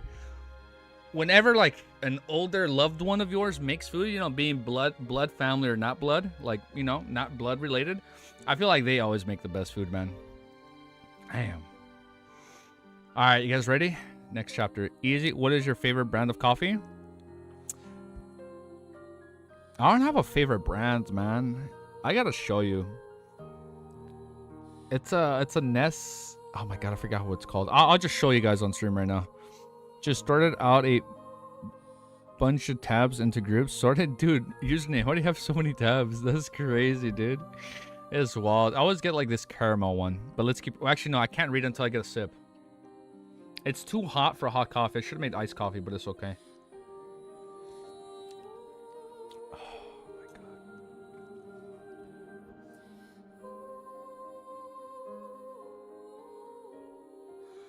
Oh man, the music is so fitting. This is literally what I feel like. Every time I'm sipping coffee, this is like the music mood for me. Pinky up. Ooh, it's too hot. I gotta wait for it to cool down. I'm more of a tea person. I like my tea. What I do need to do, I need to drink tea before... I need to drink tea at nighttime now to kind of cleanse my stomach. Because the only thing... Like, I'll be honest, the only thing I drink is water and coffee. Primarily. Especially on weekdays. And that's not healthy, man. It's definitely not healthy for your digestive system. So I've been trying to drink, like, green tea to, like, cleanse it. Fuck, that's so good. Damn, that's some bomb-ass coffee. All right, let's keep reading. I got my coffee. I'm locked in. We're gonna actually no. We're gonna wait a chapter as it cools down. But blowing air ASMR, maybe we'll do that another day. We'll see. Chapter 859 is called New Mushrooms. Oh, okay. We got some new stuff. We got new mushrooms. And the bottom cabin of the feature where it was pitch black. Frankly, now that he's a Sequence 5 druid, okay, new mushrooms, I get it. Frank Lee lit a candle which illuminated the table covered with flesh, mushrooms, wheat, and fish. He casually pushed the items away and cleared out a space that was just enough to accommodate a piece of fish. Right on the heels of that, he spread out a piece of paper, picked up a fountain pen, and wrote an excited expression. My dear friend, Grimsper, I'm delighted to know that you found the dry mushrooms to be pretty good. Perhaps it's more useful than I imagined it to be. When I'm free, I'll take another look at them. As I've been fully focused in body and mind in the experiment you mentioned, I've already stopped all other creations. Most of the mushrooms have been burned away by Nina, leaving them with the last 3. I hope it will be a help to you. Placed together with them are my last products. One of them is a type of mushroom that grows by feeding on flesh and blood. And they have 3 breeds. The first is crossbred with wheat that can be grounded into a mushroom powder and can be used to make bread. Another has the characteristics of being mixed with milk, allowing milk to be drawn from them. The last has been crossbred with fish. They can come with a refreshing taste and it has a thick, meaty texture. The thing to take note of is that they are absolutely not to be eaten raw. They need to be cooked in 90 degrees Celsius hot water. What is that in Fahrenheit? I'm sorry. Can you tell I'm American? I don't know my Celsius. What, like, is it like 160 degrees? No, wait. Yes, I've had a PC. My PC has overheated past 100. This is like 180 degrees Fahrenheit. Yes? They need to be cooked in 180 degree Fahrenheit, I believe. I don't know. Hot water for at least 5 minutes so as to kill any living characteristics. Otherwise, regardless of what it turns into, it would absorb flesh and blood around it, including human organs. Another point, it's unable to distinguish between normal flesh and monster flesh. Nor can they deal with the latest properly. They will accumulate with the corresponding toxicity and madness. How much was it? I didn't 90 degrees Celsius. I don't know what that is in Fahrenheit. I still think they will experience different mutations because of the different types of monsters, flesh, producing different kinds of danger. However, I wasn't able to verify that because I lack a sufficient number of monster corpses. If you were to obtain one while adventuring, please mail me one. I only need a tiny amount. As for other problems, they might exist. I'm not sure either. It's still a prototype, preventing further attempts and observations. A bit under boiling? Okay. All right. Okay, that makes sense. I wish you all the best and to have a bountiful time adventuring. Sincerely, your friend, Frank Lee. After putting down the fountain pen, Frank Lee read his reply in its entirety before folding its satisfaction. He found a gold coin and placed it over the letter. He quickly set up the messenger summoning ritual in preparation to chant the incantation. At this moment, he subconsciously surveyed his surroundings and was stunned. Then Frank moved the nearby Polisol out the door. An Empress Borough, the opulent villa of Earl Hall. Audrey was hiding in her room, observing the glass bottle in her hand. It's 194 degrees Fahrenheit. Thank you. I did not know that. It was a bottle of translucent, colorless, sticky liquid. It was like a mirror when still, completely reflecting everything within its vicinity. When undiluting happened, a very tiny whirlpool would silently spin beneath the surface. This was none other than the hypnotist potion formula which she made the potion? This was none other than the hypnotist potion formula which she had successfully concocted. Audrey had already digested her psychiatrist's potion formula and planned on advancing to sequence 6 before Backland psychological alchemists contacted her. After using placate. After using placate to quell her mental state, Audrey gently bit down on her lip, raised her glass bottle and downed the potion. After a brief chill, she suddenly felt her mind seem to explode. Her body also seemed to be contaminated as it grew somewhat incorporeal. At that moment, her soul body, astral projection, and earth body were being absorbed and assimilated by her body of her heart and mind. Her entire person was like an amalgamation of pure thought that began churning. She felt boundless. She felt of collective subconscious which connected all living creatures, and she sensed her spirituality sky the scud of the. She sensed the spirituality sky that stood in the contrast. Having experienced the sense of alarm she received during her psychiatrist's advancements, Audrey didn't panic. She ultimately maintained a silver lucidity and curbed her instinctive urge to fuse into the sea. She allowed her consciousness to spread out in all directions before contracting like a rubber ball. After an unknown period of time, she finally found her inner self. She saw the back of her hand conversed in dance. Firm golden scales saw that her hair on her shoulders turned luxuriant and heavy, as though they were really made of gold. After those anomalies recessed, Audrey quickly recovered. However, when she looked in the mirror, she found that her green eyes appeared clean, but deep down was a strange bottomless whirlpool. It made it difficult for others to shift their gaze away from them, easily drowning within them. This is a sign of dispersing spirituality that has yet to have been fully reconverged. Audrey slowly eased her brows as her smile turned bright.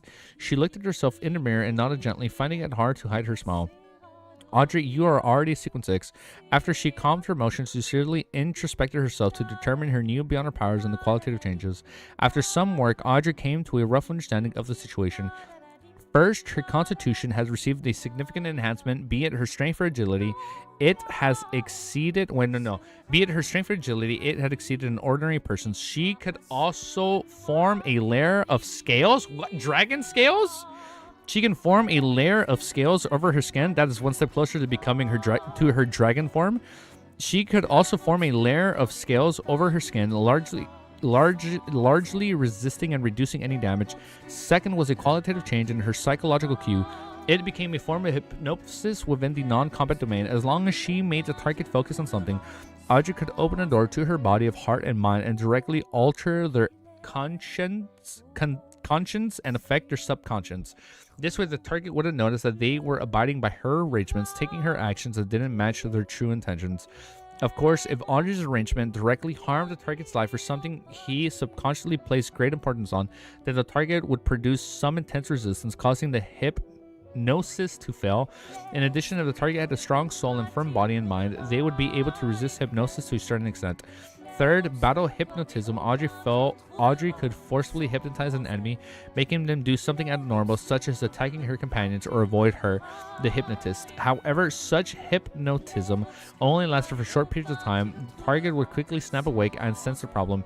Similarly, it was unable to harm the target's life and make the enemies commit unaliving.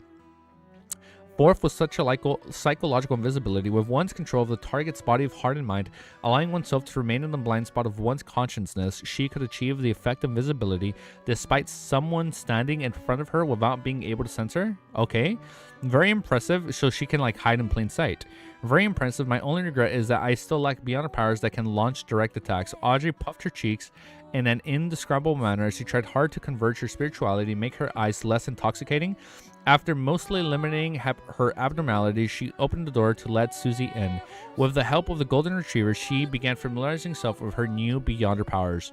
Before long, her lady's maid, Annie, knocked on the door and entered with an invitation letter in hand. My lady, the church will be organizing a charity party on Saturday night for a newly established Bursay Foundation that's targeted at the poor. They have invited you. I'm sorry. Are we going to run into her in person again? Before long, her lady maid Annie knocked on the door and entered with invitation letter in hand. Yeah, they have invited you. Audrey didn't directly agree as she asked, oh my god, did they invite my parents? Yes, they also invited as well as Lord Hybrid. Annie replied honestly. Audrey nodded and said with a smile, tell the church that I'll be participating. Also, figure out the exact situation with the charity foundation so that I can better decide on the amount to donate. In the evening at Intis Strenzu restaurant, this place is truly dazzling. It's much prettier than the living rooms and the activity room of the Manny Nobles. Force looked around as though she had gathered material. Although she had participated in many noble organization literature salons, she had always visited them at the residences and not such top-end restaurants. Shio grabbed at her coarse blonde hair. This is the style of Intis. It's different from us. It might look pretty, but it lacks substance. How does it lack substance? Look, those are all famous oil paintings and sculptures. Forrest deliberately retorted. During this process, she suppressed her voice as they hadn't entered by the main door. As she spoke, she found the private room mentioned by Walter. Forrest directly used door opening and pulled Shio in. They hid inside a pantry cupboard and waited for their target of protection. Dwayne Dantes and his guests arrived. How much do you think the 3% shares of Coin Company is worth? Bored, Forrest casually asked. In the morning, she had entered St. Samuel Cathedral with Shio to provide protection while feigning prayer. Shio hesitated and said, at least several £1,000s. The bishop seemed to place a great deal of importance on the matter. How rich donating thousands of pounds just like that? Why doesn't he save the poor like us? Forrest said pungently as a jokingly matter. At this moment, the door of the room opened. Dwayne, Dantes, and Mach's family walked in and took their seats. The waiters also started rushing around. She and Forrest didn't speak further as they eavesdropped on this chit-chat outside as they observed the surrounding situations. From time to time, their noses would twitch because of the food fragrance. Suddenly, Shio frowned as though she had sensed something before quickly easing her brows as though nothing had happened. What's wrong? Forrest leaned in towards her friend's ears and whispered. Shio shook her head. Nothing, I was uptight, causing me to overreact. At that moment, the client put down his fork and knife, glancing to the sun with a normal expression. In his eyes, which was his spirit vision activated, a blonde, red-eyed head had appeared out of the void. In its mouth was a thick letter. Klein faintly caught the scent of milk, wheat, and fish. It's a mushroom. The corners of his mouth twitched as he secretly... Wait, are we eating yet? The corners of his mouth twitched as he secretly reached out his left hand to grab the letter, and sitting in the other three seats, Mach, Rihanna, and Hazel didn't notice anything. Klein stuffed the letter into his pocket without anyone noticing as a waiter walked out of the pantry, serving a new dish to 4 customers. Among the dishes, 2 of them were buttered fried mushrooms. Upon seeing the scene, Klein suddenly felt disgusted. His expression turned odd as his left palm that remained in his pocket trembled. What the fuck? All right, next chapter, Runaway Horse, chapter 860. Timestamp. Did you guys notice I didn't yawn once with just that little sip of coffee? Wait, hold up. Before I read you guys' message, let me just do my timestamp. I see you. I see your message. Wait, 1 sec. 1 hour, 8 minutes, 34 seconds. Did you hear that the Old Tim dub is coming out tomorrow? Yeah, I heard, Bullseye. I'm excited, dude. I'm fucking pumped.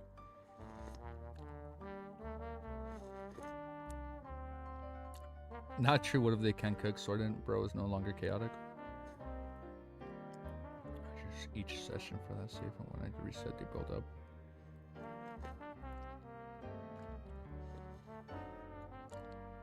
That's so hot. You remember that Avatar: The Last Airbender new show? Shut up, username. I'm sorry. I'm gonna stop reading. I need to look that up. You're lying to me.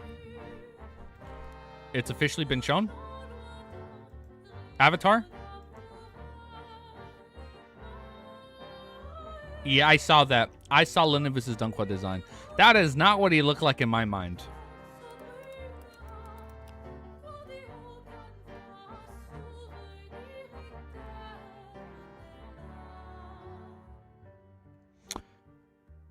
Was that? What was that? Today, there was a 20th anniversary celebration panel over at San Diego Comic-Con for Avatar: The Last Airbender. Haley was able to get into the panel, where she was able to give us the news they delivered on the new Avatar Aang movie and the new Avatar series. The new movie... Wait, I gotta show... What the fuck? How do I just show my... Wait, hold up. Let me just watch this. As an adult, will release in October. You can get over of the upcoming new...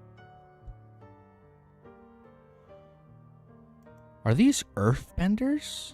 Yeah, it has the crystals are right here. An artwork preview of the upcoming new Avatar show called Seven Havens, with a great look at our character where we can see she's actually missing a leg. The new is she?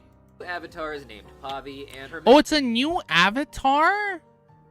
mentor here is named Jay. And we can also see that she has a really cool animal companion, just as each of the avatars did in the past. But for more information is this on the real? Avatar series, check out our previous video on the subject. Today, there was a 20th anniversary celebration. She has a... Wow, look at this comment. Is no one gonna mention the show is 20 years old now? I was 1 when it came out. Bro, I remember watching episode 1 when it came out. Holy shit. I'm sorry. Damn, that's crazy. I remember like seeing all the hype on Nickelodeon. Avatar: The Last Airbender. Oh my god, bro. For you guys don't know, I fucking love Avatar: The Last Airbender. Oh my god, I can't even speak. I confess I didn't finish the OG Avatar. Bro, stop. Really? Bro, you guys got homework. It's only 3 seasons. It's super short. Book 1, book 2, book 3. It's crazy, man. Avatar: The Last Airbender. I can't speak right now. Holy shit. I can't believe I watched that shit when it came out. That was 20 years ago. Holy shit. That was so long ago. I love it, man. I used to love playing the old PlayStation 2 games at my friend's house. They were so fun, man. It was so cool. Aang. Oh, my God. I gotta shut up. In another life, if I was, like, in my teens, and when I just had access to the internet, I would have been making Avatar videos. If I can go back in time, I would have been making Avatar: The Last Airbender videos and buying Bitcoin. That's what I would have been doing back then. What was I doing playing video games and not doing my homework? What? I wasted my teenager years, man. Son of a bitch. All right, next chapter. Chapter 860 is called Runaway Horse. Exactly, man. I wasted my teenager years. I should have been making Avatar content and buying Bitcoin. Damn. Chapter 860 is called Runaway Horse. Thankfully, it's not a restroom. The dish I ordered, or else it would have been a waste of a dish, despite believing that he no longer... This sentence is tripping me up. Despite believing that he no longer affected by the trauma inflicted upon him by the mushrooms, the smell that came with the lettuce successfully made him suffer a relapse. He's relapsing? Suffer a relapse. Klein's expression rapidly restored itself as he wrenched his left hand and placed it on the cup of the side, drinking the ice water inside. Please give me another cup. As though nothing had happened, he turned his head and instructed the waiter who was at the door. At the same time, he pressed on his clothes and slowly got up while expressing his apologies before heading for a bathroom attracted to the powder room. It was opposite of the pantry, placed on either side of the main door. Hiding in a cupboard, Forge heard footsteps approaching the bathroom door, open as she closed. She couldn't help but lean into Shio's ear and whisper in amusement. It's the second time. They've been here for slightly more than 30 minutes, and Dwayne Dantes has already gone to the washroom twice. The first time was clearly to pee. If it's for the same reason, it means that this gentleman's kidney bladders or prostate is problematic. He's coming out. He's really only peeing. Tisk, he seems to drink plenty of water usually and often heads to the bathroom. Sigh, it's difficult being Tycoon, but it's even more difficult being good-looking Tycoon in particular. What? She thinks he's good-looking? But it's even more difficult being a good-looking Tycoon in particular. Shira rolled her eyes. What has that got to do with you? Focus and be serious. We're on a mission. Also, the bodyguard of the member of parliament named Mach seemed pretty strong. He's probably beyond her. We need to be careful. Forrest had no choice but to suppress her desire to chat as she shrank back. They're guarding the area outside without being wary of others passing through the wall. How unprofessional. All right, we'll chat when we're back. At that moment, Klein had returned to the table and sat back in his seat. He drank a mouthful of ice water, sipped some of the ice wine, and stared to Mach with a smile. Having been here in a backland for nearly 2 months, I've been busy getting used to the environment and hadn't found the time to start a new business. Every day I wake up seeing money flowing out without coming in. It's about time I do something. He indicated his willingness to participate in the arms deal by cracking a joke. Mach stroked his cup and said with a warm smile, I can emphasize with that. In the beginning, I was in such a stage as well. How much money do you have to spare? I can introduce you to some friends for a partnership. Klein replied in a calm tone, I'll be able to spare a maximum of 20,000 pounds at present. You're richer than I imagine, Mach said with a heartfelt sigh. Under normal circumstances, a tycoon has a liquidity of 20,000 pounds was definitely someone whose overall wealth was on order of 100,000 pounds. Not giving Dwayne Dantes a chance to humble, he casually said, didn't you buy 3% of Coin Company shares before? You can pledge it for at least 10,000 pounds. They will give you some liquidity. Klein immediately smiled inside. I have already donated those shares to the church. I plan to establish a Bureaucracy foundation that's targeted at the poor. You donated it to the church? Mach had yet to meet the priests or bishops of St. Samuel Cathedral today. Furthermore, he had been out and had yet to receive the invitation. Therefore, he wasn't aware of the new development. Ma'am, Rihanna, and Hazel, who were enjoying the delicious foods, looked up as well, subconsciously casting their gaze on Dwayne Dantes. At their level, it wasn't uncommon to have friends they knew they could donate 10,000 pounds, but very few donate that much in one go. And among these few people, they might not even be the ones who are willing to donate such amounts. No, there was one now, Dwayne Dantes. Yes, Klein nodded with his usual expression. If not for the goddess's blessings, I would have long died in the chaotic southern continent. And when I was young, if I had the chance to attend school and study, perhaps my life would have been completely different. Thus, I wish to give those children who desire to change their fates some hope. Your character is amazing, as your generosity. Rihanna lowered her cutlery and praised sincerity. Hazel also nodded indiscriminately. The way she looked at Dwayne Dantes turned significantly gentler. Seeing her parents being in idle conversation over the charity, she excused herself and walked to the bathroom, seemingly pressing her right hand onto her abdomen. When she arrived at the door, she was just about to turn right when she suddenly turned her head and looked at the cupboard beside the pantry. She frowned silently and revealed a look of confusion before retracting her gaze and opening the washroom's wooden door. When Hazel came out after washing her hands, she had apparently forgotten the abnormality that had happened, and she touched the necklace at her chest and returned to the dining table. She touched her stomach and then forgot? What? Okay, let's keep reading. Dinner came to an end after the dishes and desserts were served. The four left the private room and met the two bodyguards outside with the servants. They were preparing to return home. At this moment, Hazel suddenly paused and said, I think I dropped my ear studs inside. Sorry about that. Please wait a moment. What is gonna happen? Without waiting for Madame Rianne to instruct the waitress to do a search, Hazel turned around and circled around to bend around the room she had been in. However, Hazel lowered her hand that held her left ear and directly entered the connected pantry until she was in front of the cupboard.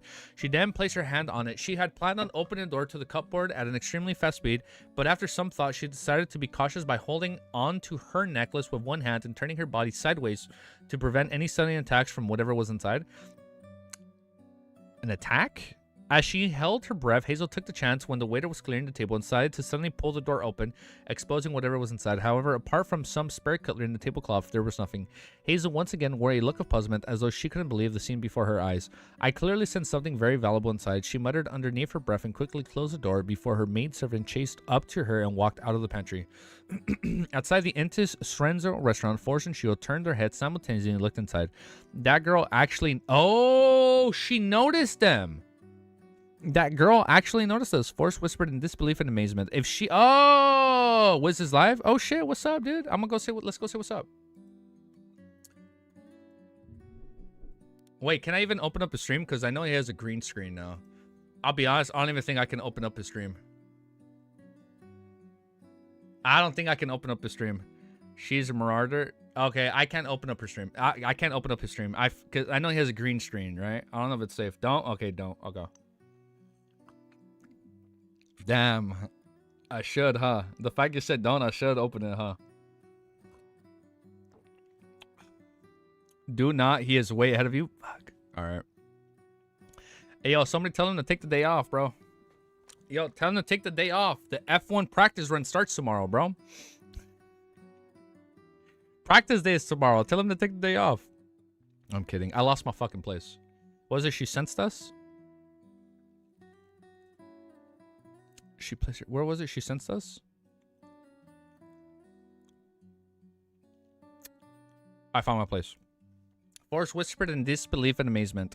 and amazement. If she hadn't used door opening and sneaked out of the back of the cupboard, she and Shio would have been discovered, having no choice but to admit that they were secretly protecting Dwayne Dantes. Shio wore a confused look as well. I remember that you didn't speak or move about when she was heading to the washroom. Perhaps she's a beyonder as well and has a certain type of spiritual intuition.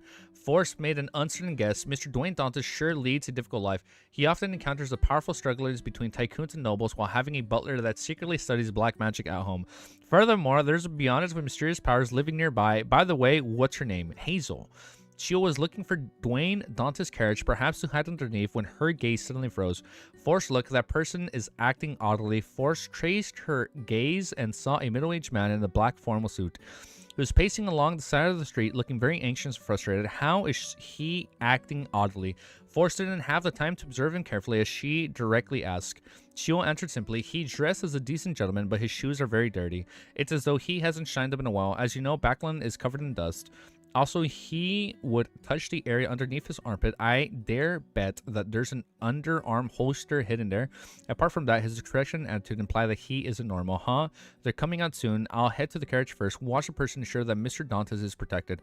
Alright, as Forrest found it troublesome, she also found it rather interesting. Hence, she returned to an area that concealed her as she observed the entrance of Intis Srinzo restaurant. Nearly 30 seconds later, Dwayne Dantes and Mach's family walked out. After bidding each other farewell, they headed for their respective carriages. At this moment, a two-wheeled carriage charged out from the end of the street at extremely fast speed, as though it would topple at any moment. Oh wait, that's the title drop with the horse, right? The horse that pulled the carriage wore a rabid look in its eyes as though it had been alarmed. It charged for Intis Serene's restaurant entrance in a panic. Okay, what a coincidence. Of Mach's two bodyguards, one went forward in the bid to subdue the runaway horse, while the other protected the member of parliament and family. At this moment, the middle-aged man who had been loitering around had approached it from the back and drew a revolver with a warped expression. He had aimed at Mach's head. Whoa! What? At this moment, the middle-aged man who had been loitering around had approached from the back and drew a revolver with a warped expression. He aimed at Mach's head. Klein's right hand was raised indiscriminately before he retracted it without doing anything. He nimbly performed a jump, dodging the runaway horse. At the same time, Ford, who was hiding elsewhere, clenched her palm gently and pulled to the side. The assailant's legs suddenly went limp as though he had stumbled over something and fell to the ground, failing to pull the trigger. Okay, we got him. In his haste, he pressed down with one hand and immediately leaped up, planning to shoot wildly without aiming. However, when he squeezed the finger, he didn't feel any tactful feeling. The revolver had already been dropped by Hazel's feet. Damn, Hazel the Marauder. Look at that. She stole it, right? He gonna get JFK? Dude, we literally, it's like, Mason, what do the numbers mean? Literally, we just stopped Mason, dude. The revolver had already dropped from Hazel's feet, following that he and a runaway horse was subdued by the bodyguards. Sorry, that's probably like an Unk reference right there, if you haven't played Black Ops. Why did you attempt to assault me? Mach held back his churning emotions as he took a step forward and asked with a deep voice. The middle-aged man immediately laughed as he shouted with a hysterical expression, It's you, it's all because of you and the others. You talk about atmospheric pollution and wanting things like anthracite. My factory is going bankrupt, my child is dying from an illness, and my wife has committed unaliving. That's sad. Alright, next chapter. Copy paste.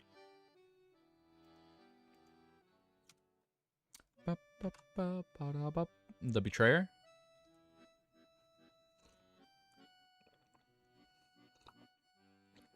Wait, do not. He is way ahead of you. Everything he will read is a spoiler. True.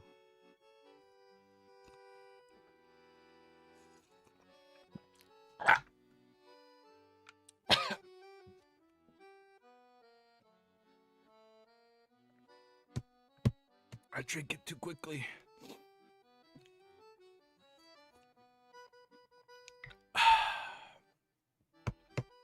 I'm good. I'm back. I'm good. I'm good. Oh shit, I didn't do my timestamp. 1 hour, 18 minutes, and 19 seconds. Chapter 861 is called Forest Stream. Upon hearing the middle-aged man shout and seeing his warped expression, Hazel's eyes, which were filled with rage and hatred, gradually froze before melting into a confused and lost. It wasn't only her, Mach and Rianne, as well as Dwayne Dantes fell silent. No one spoke for a moment. Even Forrest, who had concealed herself also lost the sense of excitement she originally had, no longer having a strong sense of justice. After more than 10 seconds, Mott stopped looking at his assailant and turned his head to say to his bodyguards, "One of you stay here, watch the scene and the suspect, wait for the police." Having said that, he paused and said to his valet, "Get a few reporters to cover this matter." After preliminarily dealing with this matter, the House of Commons members of Parliament surveyed the area and discovered that several passerbys were attempting to gather over to check on what was happening. He then looked at Dwayne Dantes and apologized with a smile. "My apologies for putting you in such danger. I never expected the matter to develop this way. We did consider the actual situation of similar factory owners and coal suppliers, and we have provided them some assistance and interim measures. Who knew?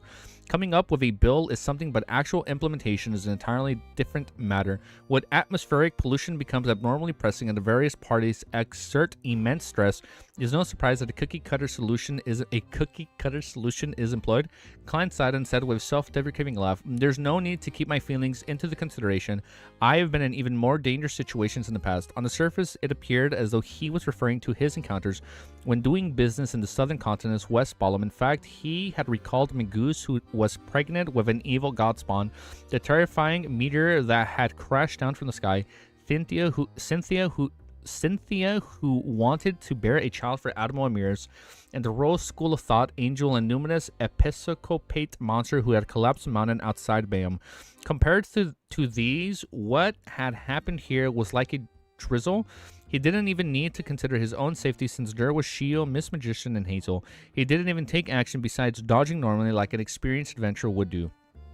Cookie cutter, not a word.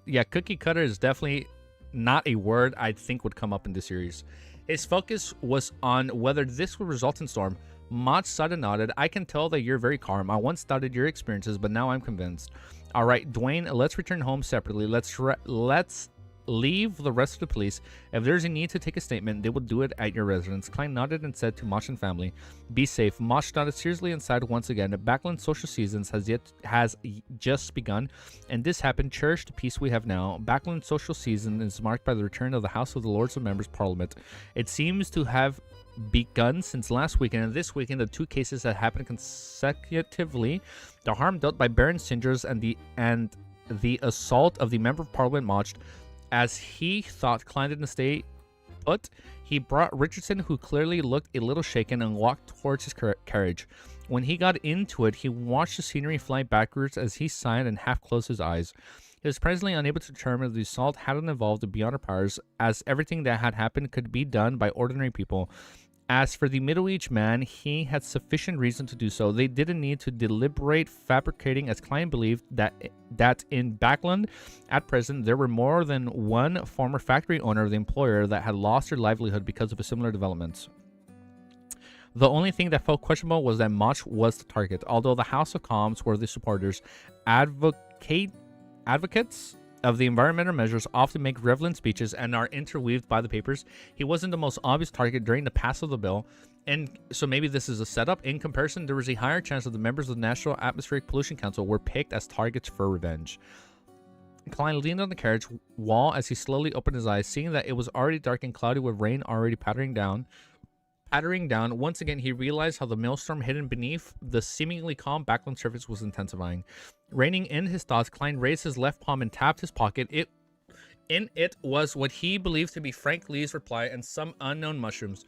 Klein really yearned to return home, to head above the gray fog, and use the newly received mushrooms to communicate with creeping hunger. Doing so to regain the use of sealed artifact with the storm already brewing, he believed that there was a need for him to quickly return back to his optimal combat strength. And in that aspect, creaking hunger was essential. Unfortunately, he had two Beyonder bodyguards following him, so it was best if he didn't head above the gray fog for the time being. I clearly don't need any protection, but I spent a few £100s to hire two people to restrict my actions. How helpless I am as a tycoon. Klein finally sighed inwardly as he raised a cup of black tea he had just been prepared by Richardson. He took a sip of the facial muscles tensed up before relaxing. Klein looked down and discovered that there had been twice the number of lemon slices in the black tea than usual. He glanced at Richardson in an unnoticeable manner, and he saw that his valet was in daze, as though he was lost in the horror of the assault. As cowardly as usual, Klein commented inwardly as he placed a porcelain cup on the table. Late at night, 39 Buckland Street, Member of Parliament Moch's house. Hazel sat before her dress table looking at the gray rat sitting on the powder box. After a long silence, she said, "Was my father wrong? The matter he pushed for is clearly a good thing. There's nothing that is beneficial to everyone. There will always be those who benefit and those who suffer from it. As such times, a relevant bill or plan requires thought, compensation, and aid. If your father has done them, the problem isn't his. Conversely, it also means that he's cold and ruthless." The rat said perfunctorily. Hazel recalled for a few seconds and relaxed her expression. During this time, I sensed that there was something very valuable hidden inside the cupboard in the pantry, but when I later got an opportunity to open it, there was nothing. The rat was taken aback as it said and thought, perhaps that was Dwayne Thompson's bodyguard. He was recently embroiled in a suicide case, and it said that it involves Baron Singer's hiring a bodyguard to protect him in secret is normal. The bodyguard inside the cupboard might also possess supernatural powers, carrying mystical items with them. That's why you were able to sense it. Hazel nodded gently and accepted the explanation before subconsciously muttering to himself, I wonder what kinds of supernatural powers those bodyguards have. After saying that, she swept the gray rat with a puzzled look. How do you know that Dwayne Thompson wasn't embroiled in a troublesome matter? The rat squeaked. My present state is very suitable for me to eavesdrop into the conversations of others. As it spoke, it looked in the direction of 160 Buckland Street, the glint in its eyes shimmering. Based on the sleeping rotation, Forrest was asleep as she felt herself float to an ancient and majestic castle. I'm sorry, what? In it were all kinds of beyond ingredients and mystical items. There were even 2 blurry tarot cards. However, she didn't take any of them away, and she was sealed by an invisible force field. Forrest looked around in an attempt to find the means to remove the seal. Finally, she saw the complicated symbol drawn at the top of the dome. It was a symbol that formed from fate and concealment. If I find an item engraved with this symbol, I'll be able to unseal some treasure. Forrest immediately came to a realization when she snapped awake. What was this? Wait, what dream is this? What is this? She discovered that she had curled into a ball on the carpet in the room. She had a thin silk blanket covering her. She and Shield didn't dare sleep in a reclining chair, afraid that Dwayne Thompson, who'd often sat in it, would notice something indifferent. Rubbing the edges of her brows, Forrest sat up and saw Shield having her back to the wall of the master bedroom. She was seriously listening for any stirrings. As Forrest walked to Shield, she said with a frown, I feel that there is some secret hidden here. I had a strange dream, dreaming of an exaggerated treasure trove and a complicated symbol. Okay. It was just a random dream she had. Reload. Shit, stream crashed. It's connecting.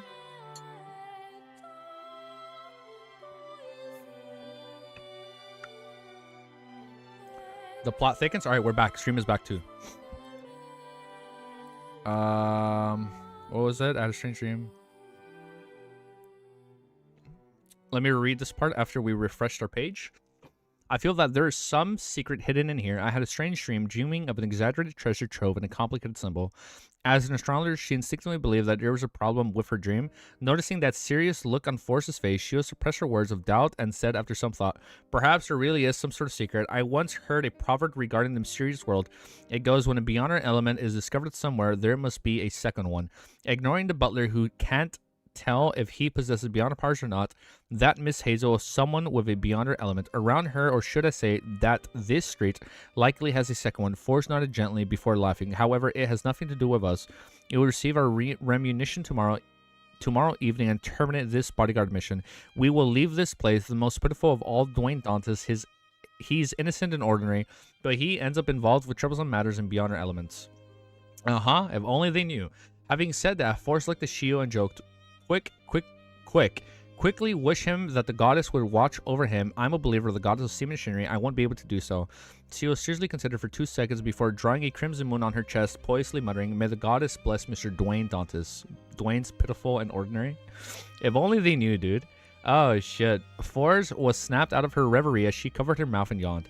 I'll head out of the patrol building. Me? Yawn? Never. I'll head out to patrol the building. It's your turn to sleep after another 15 minutes. Alright, Shio was clearly more awake than Forrest. Forrest immediately headed for the door and pressed onto the wall with her outstretched hand. Arriving at the corridor, she was just about to walk to the staircase when she sensed that there was a slight stir coming from the room with Dwayne Dantes' valet. Forrest's eyes started slightly as she cautiously headed over. She opened a tiny door in the wall and peeped in. She then saw Richardson jump a crazy dance that had a tinge of mystery. A spirit dance. Doesn't this valet believe in the everyday goddess? He's secretly worshipping death. Forrest... He's doing a spirit dance? Forrest frowned as she watched Richardson finish his spirit dance, softly praying for Death's protection to help him avoid all kinds of danger. I don't remember Death.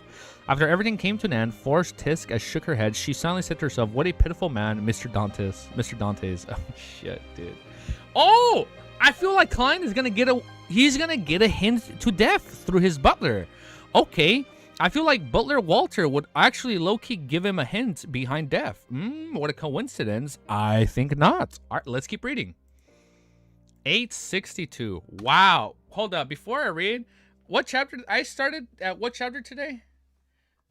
Hold up. What chapter did I start at today? I started at 846. What good progress. Damn, look at 862. Well, no, don't forget. Yeah, we started this one at 854, but early in the morning we started at 846. Shit. Ooh, we reading a lot today.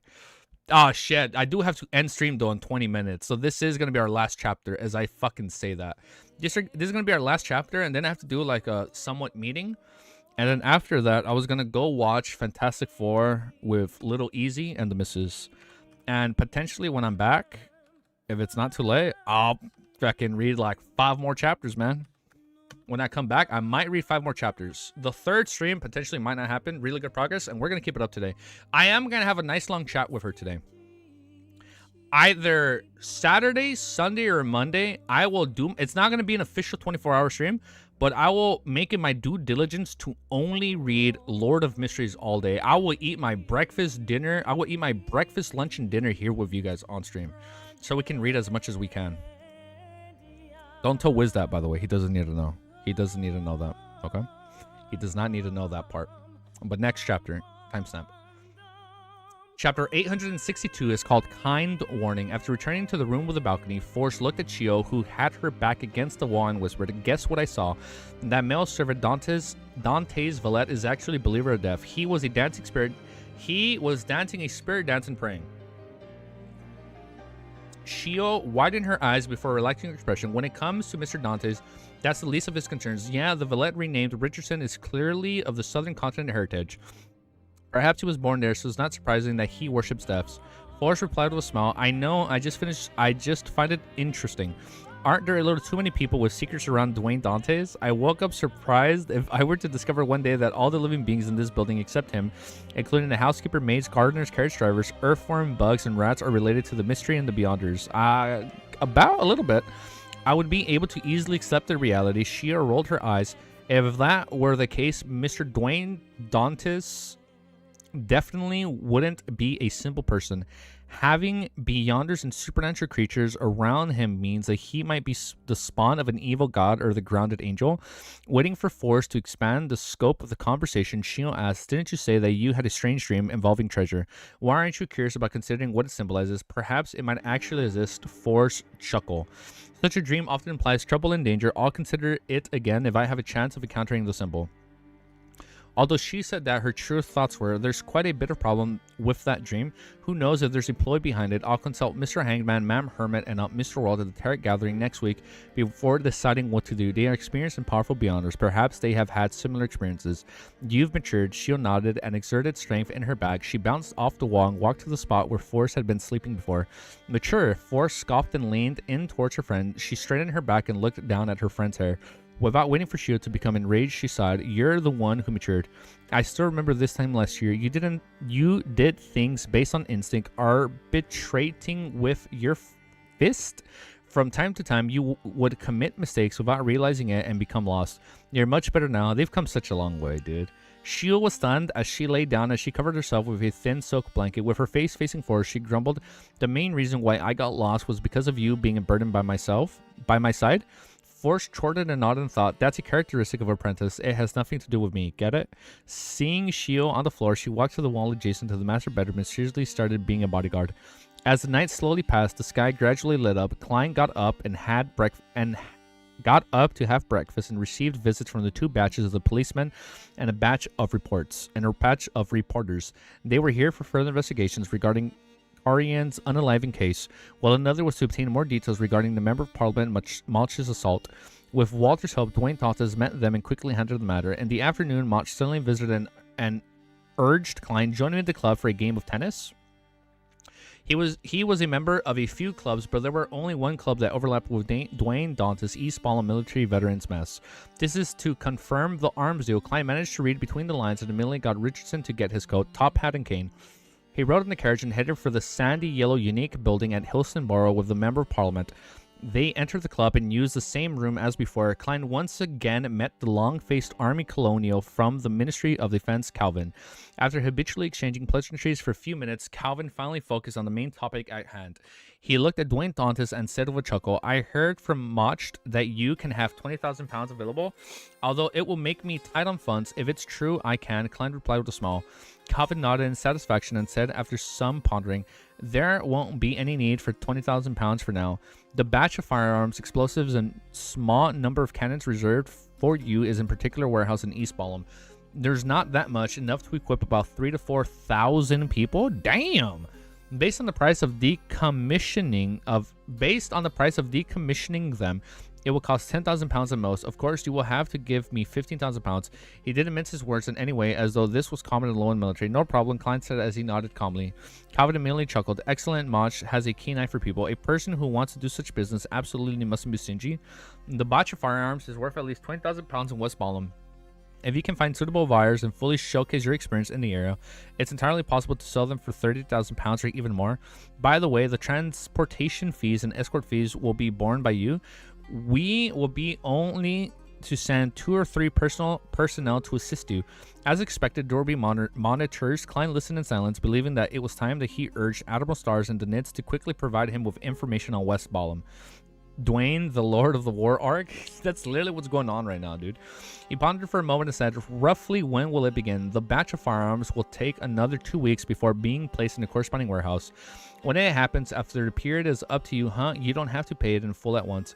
You can first pay 8,000 pounds to 10,000 pounds and pay the rest when everything is settled. Calvin wore an expression as though things were highly negotiable. 2 weeks later, that will be closer to the end of the month. I'll definitely have to wait until the party of the Snake of Fate's birthday before leaving. I'm still waiting for the placenta blood. Klein's thoughts raced as he said, I'll need to carry out some preparatory work. I'll probably head to the southern continent in early July. Calvin and Mach exchanged looks with Mach and gently rubbed his palms. No problem. Outside of East Ballum Military, veterans Mess, Shio, and Forrest hid themselves on the roof of a nearby building, monitoring the people that were coming and going. Shio knew that there were many Beyonders in the club. She didn't dare to get forced to sneak her in to provide protection of Dwayne Dantes at a close distance. All they did was wait outside. Thankfully, this is Backland. Even though there is no smog this season, there'd be no lack of clouds. The sun wouldn't be too strong, otherwise my skin would definitely turn red. Forrest mumbled as she hid herself in the shadows. Shio was about to say something when she saw a carriage drive into the back door of the club. It was entirely brown in color and had a trademark coat of arms. It was made of flowers and rings. Viscount Stratford carriage, Shio soundly mumbled as he hurriedly widened her eyes and focused.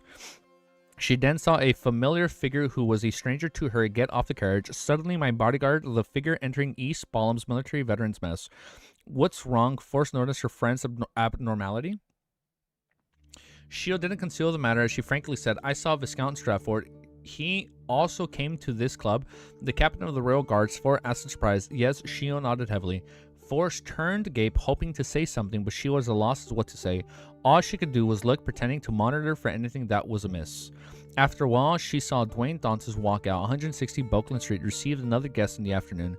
This time, it was the largest shareholder of the coin company, Ma'am Mary. I'm very sorry that the request embroiled you in such trouble. I never expected Baron Singers to do something like that. Poor Caron, he was planning on bringing his family to the winter county for the summer. Mary Scott apologized with hints of anger. Klein replied calmly, I agree with your views of Caron. He was really unfortunate. However, this matter probably wasn't done by Baron Singers. It might be a trap that targets him. Mary nodded heavily.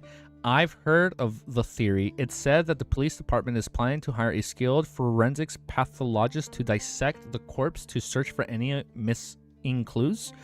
Her final sentence was automatically replaced by Klein, as the policeman department is planning to hire a skilled spirit medium from the Church of the Evernight to examine the corpse to search for any missing clues.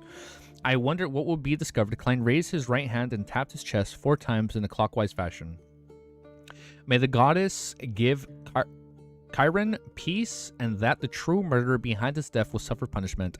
Mary responded in the same way before saying, in order to prevent you from being affected by this matter, I plan on purchasing the shares from you ahead of time. I'll add an additional 1,000 pounds above the highest price to date. You don't have to worry about my funds. I've recently been busy borrowing money from banks. Klein sighed and replied, I'm very grateful for your kind of intentions, but any advance transferring of the shares will need to be done with the church. I've already donated to them. I plan on using the income I received to establish a bureaucracy foundation that targets the poor. This was the first time Mary was hearing of such news. She was momentarily stunned and speechless. After 10 seconds, she exhaled and said, your character, generosity, and wisdom truly impressed me. As she said that, she looked at Dwayne Dantes with an additional look of admiration. Klein humbly diverted the compliment to the goddess before pausing. He then asked with stern expression, Ma'am Mary, I have a question that I hope you can answer. When you decided to clash with Baron Sinders to protect your control over the coin company, was it purely by your own will or result of persuasion by others? I feel like it'd be her own will. Mary frowned and frankly replied, all the persuasion that was directed at me was to ask me to give up. Klein immediately fell silent as he didn't discuss the matters further. He casually mentioned the Member of Parliament Mach's assault before sending the lady out of 160 Buckland Street.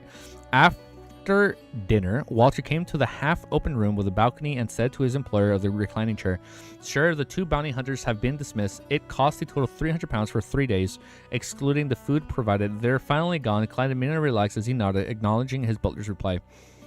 Following that, he eagerly entered the master bedroom, planning on taking out the mushrooms sent to him from Frank Lee and bringing them above the grey fog to communicate with creeping hunger. When he came to the desk with a sudden rush, he saw a letter held down by the ink bottle. Klein picked it up in puzzlement to tear it open. He quickly scanned it as his expression turned odd. Is it a letter from Force and Shio? It's either like Force like, oh, you're a pretty handsome tycoon, or Shio's like, man, you have really bad luck. Dear Mr. Dantes, we are the bodyguards you hired. Okay, hold up. Dear Mr. Dantes, we are the bodyguards you hired. In the past few days, we discovered certain matters that we feel obligated to inform you. Therefore, we entered your bedroom to leave this letter while you were having dinner. What a good bodyguard. Damn. What? Your butler might be researching black magic. Oh my god, they're literally spilling everything. That's so funny. Well, we are going to read that for sure tomorrow, potentially later tonight, after we watch Fantastic Four. Yeah, so I'm gonna have a little movie night. I'm gonna go out, watch Fantastic Four, and then when I come back, if it's not too late, I might read like 5 more chapters and keep the streak going, keep the stream going. I don't know. Potentially, we're gonna be reading tomorrow. So I don't know. I don't know just yet. Especially because I do want to watch the F1 Cup. I want to watch the Cup. So I don't know. I'll double check. I'll see. And don't forget, either I'm gonna double check one day.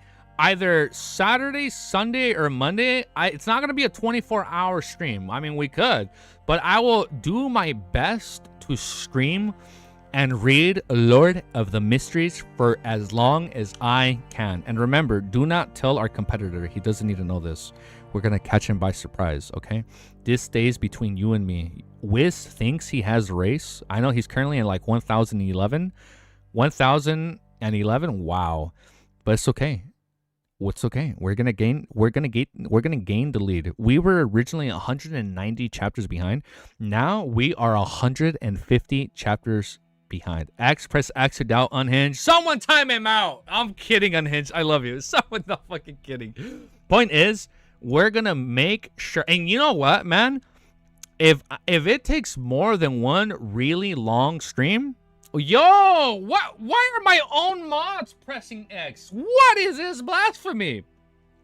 What is going on here? What do you mean that's too many X's in chat? I'm gonna pretend I didn't see that. Press A for accept. Okay, hold up. Chill, guys. Chill. You see, like, D got my back. He didn't push fucking X. That's a homie right there. All right, that is a homie. Point is, we're gonna be back potentially tonight, for sure tomorrow. B, thank you, Unhinged.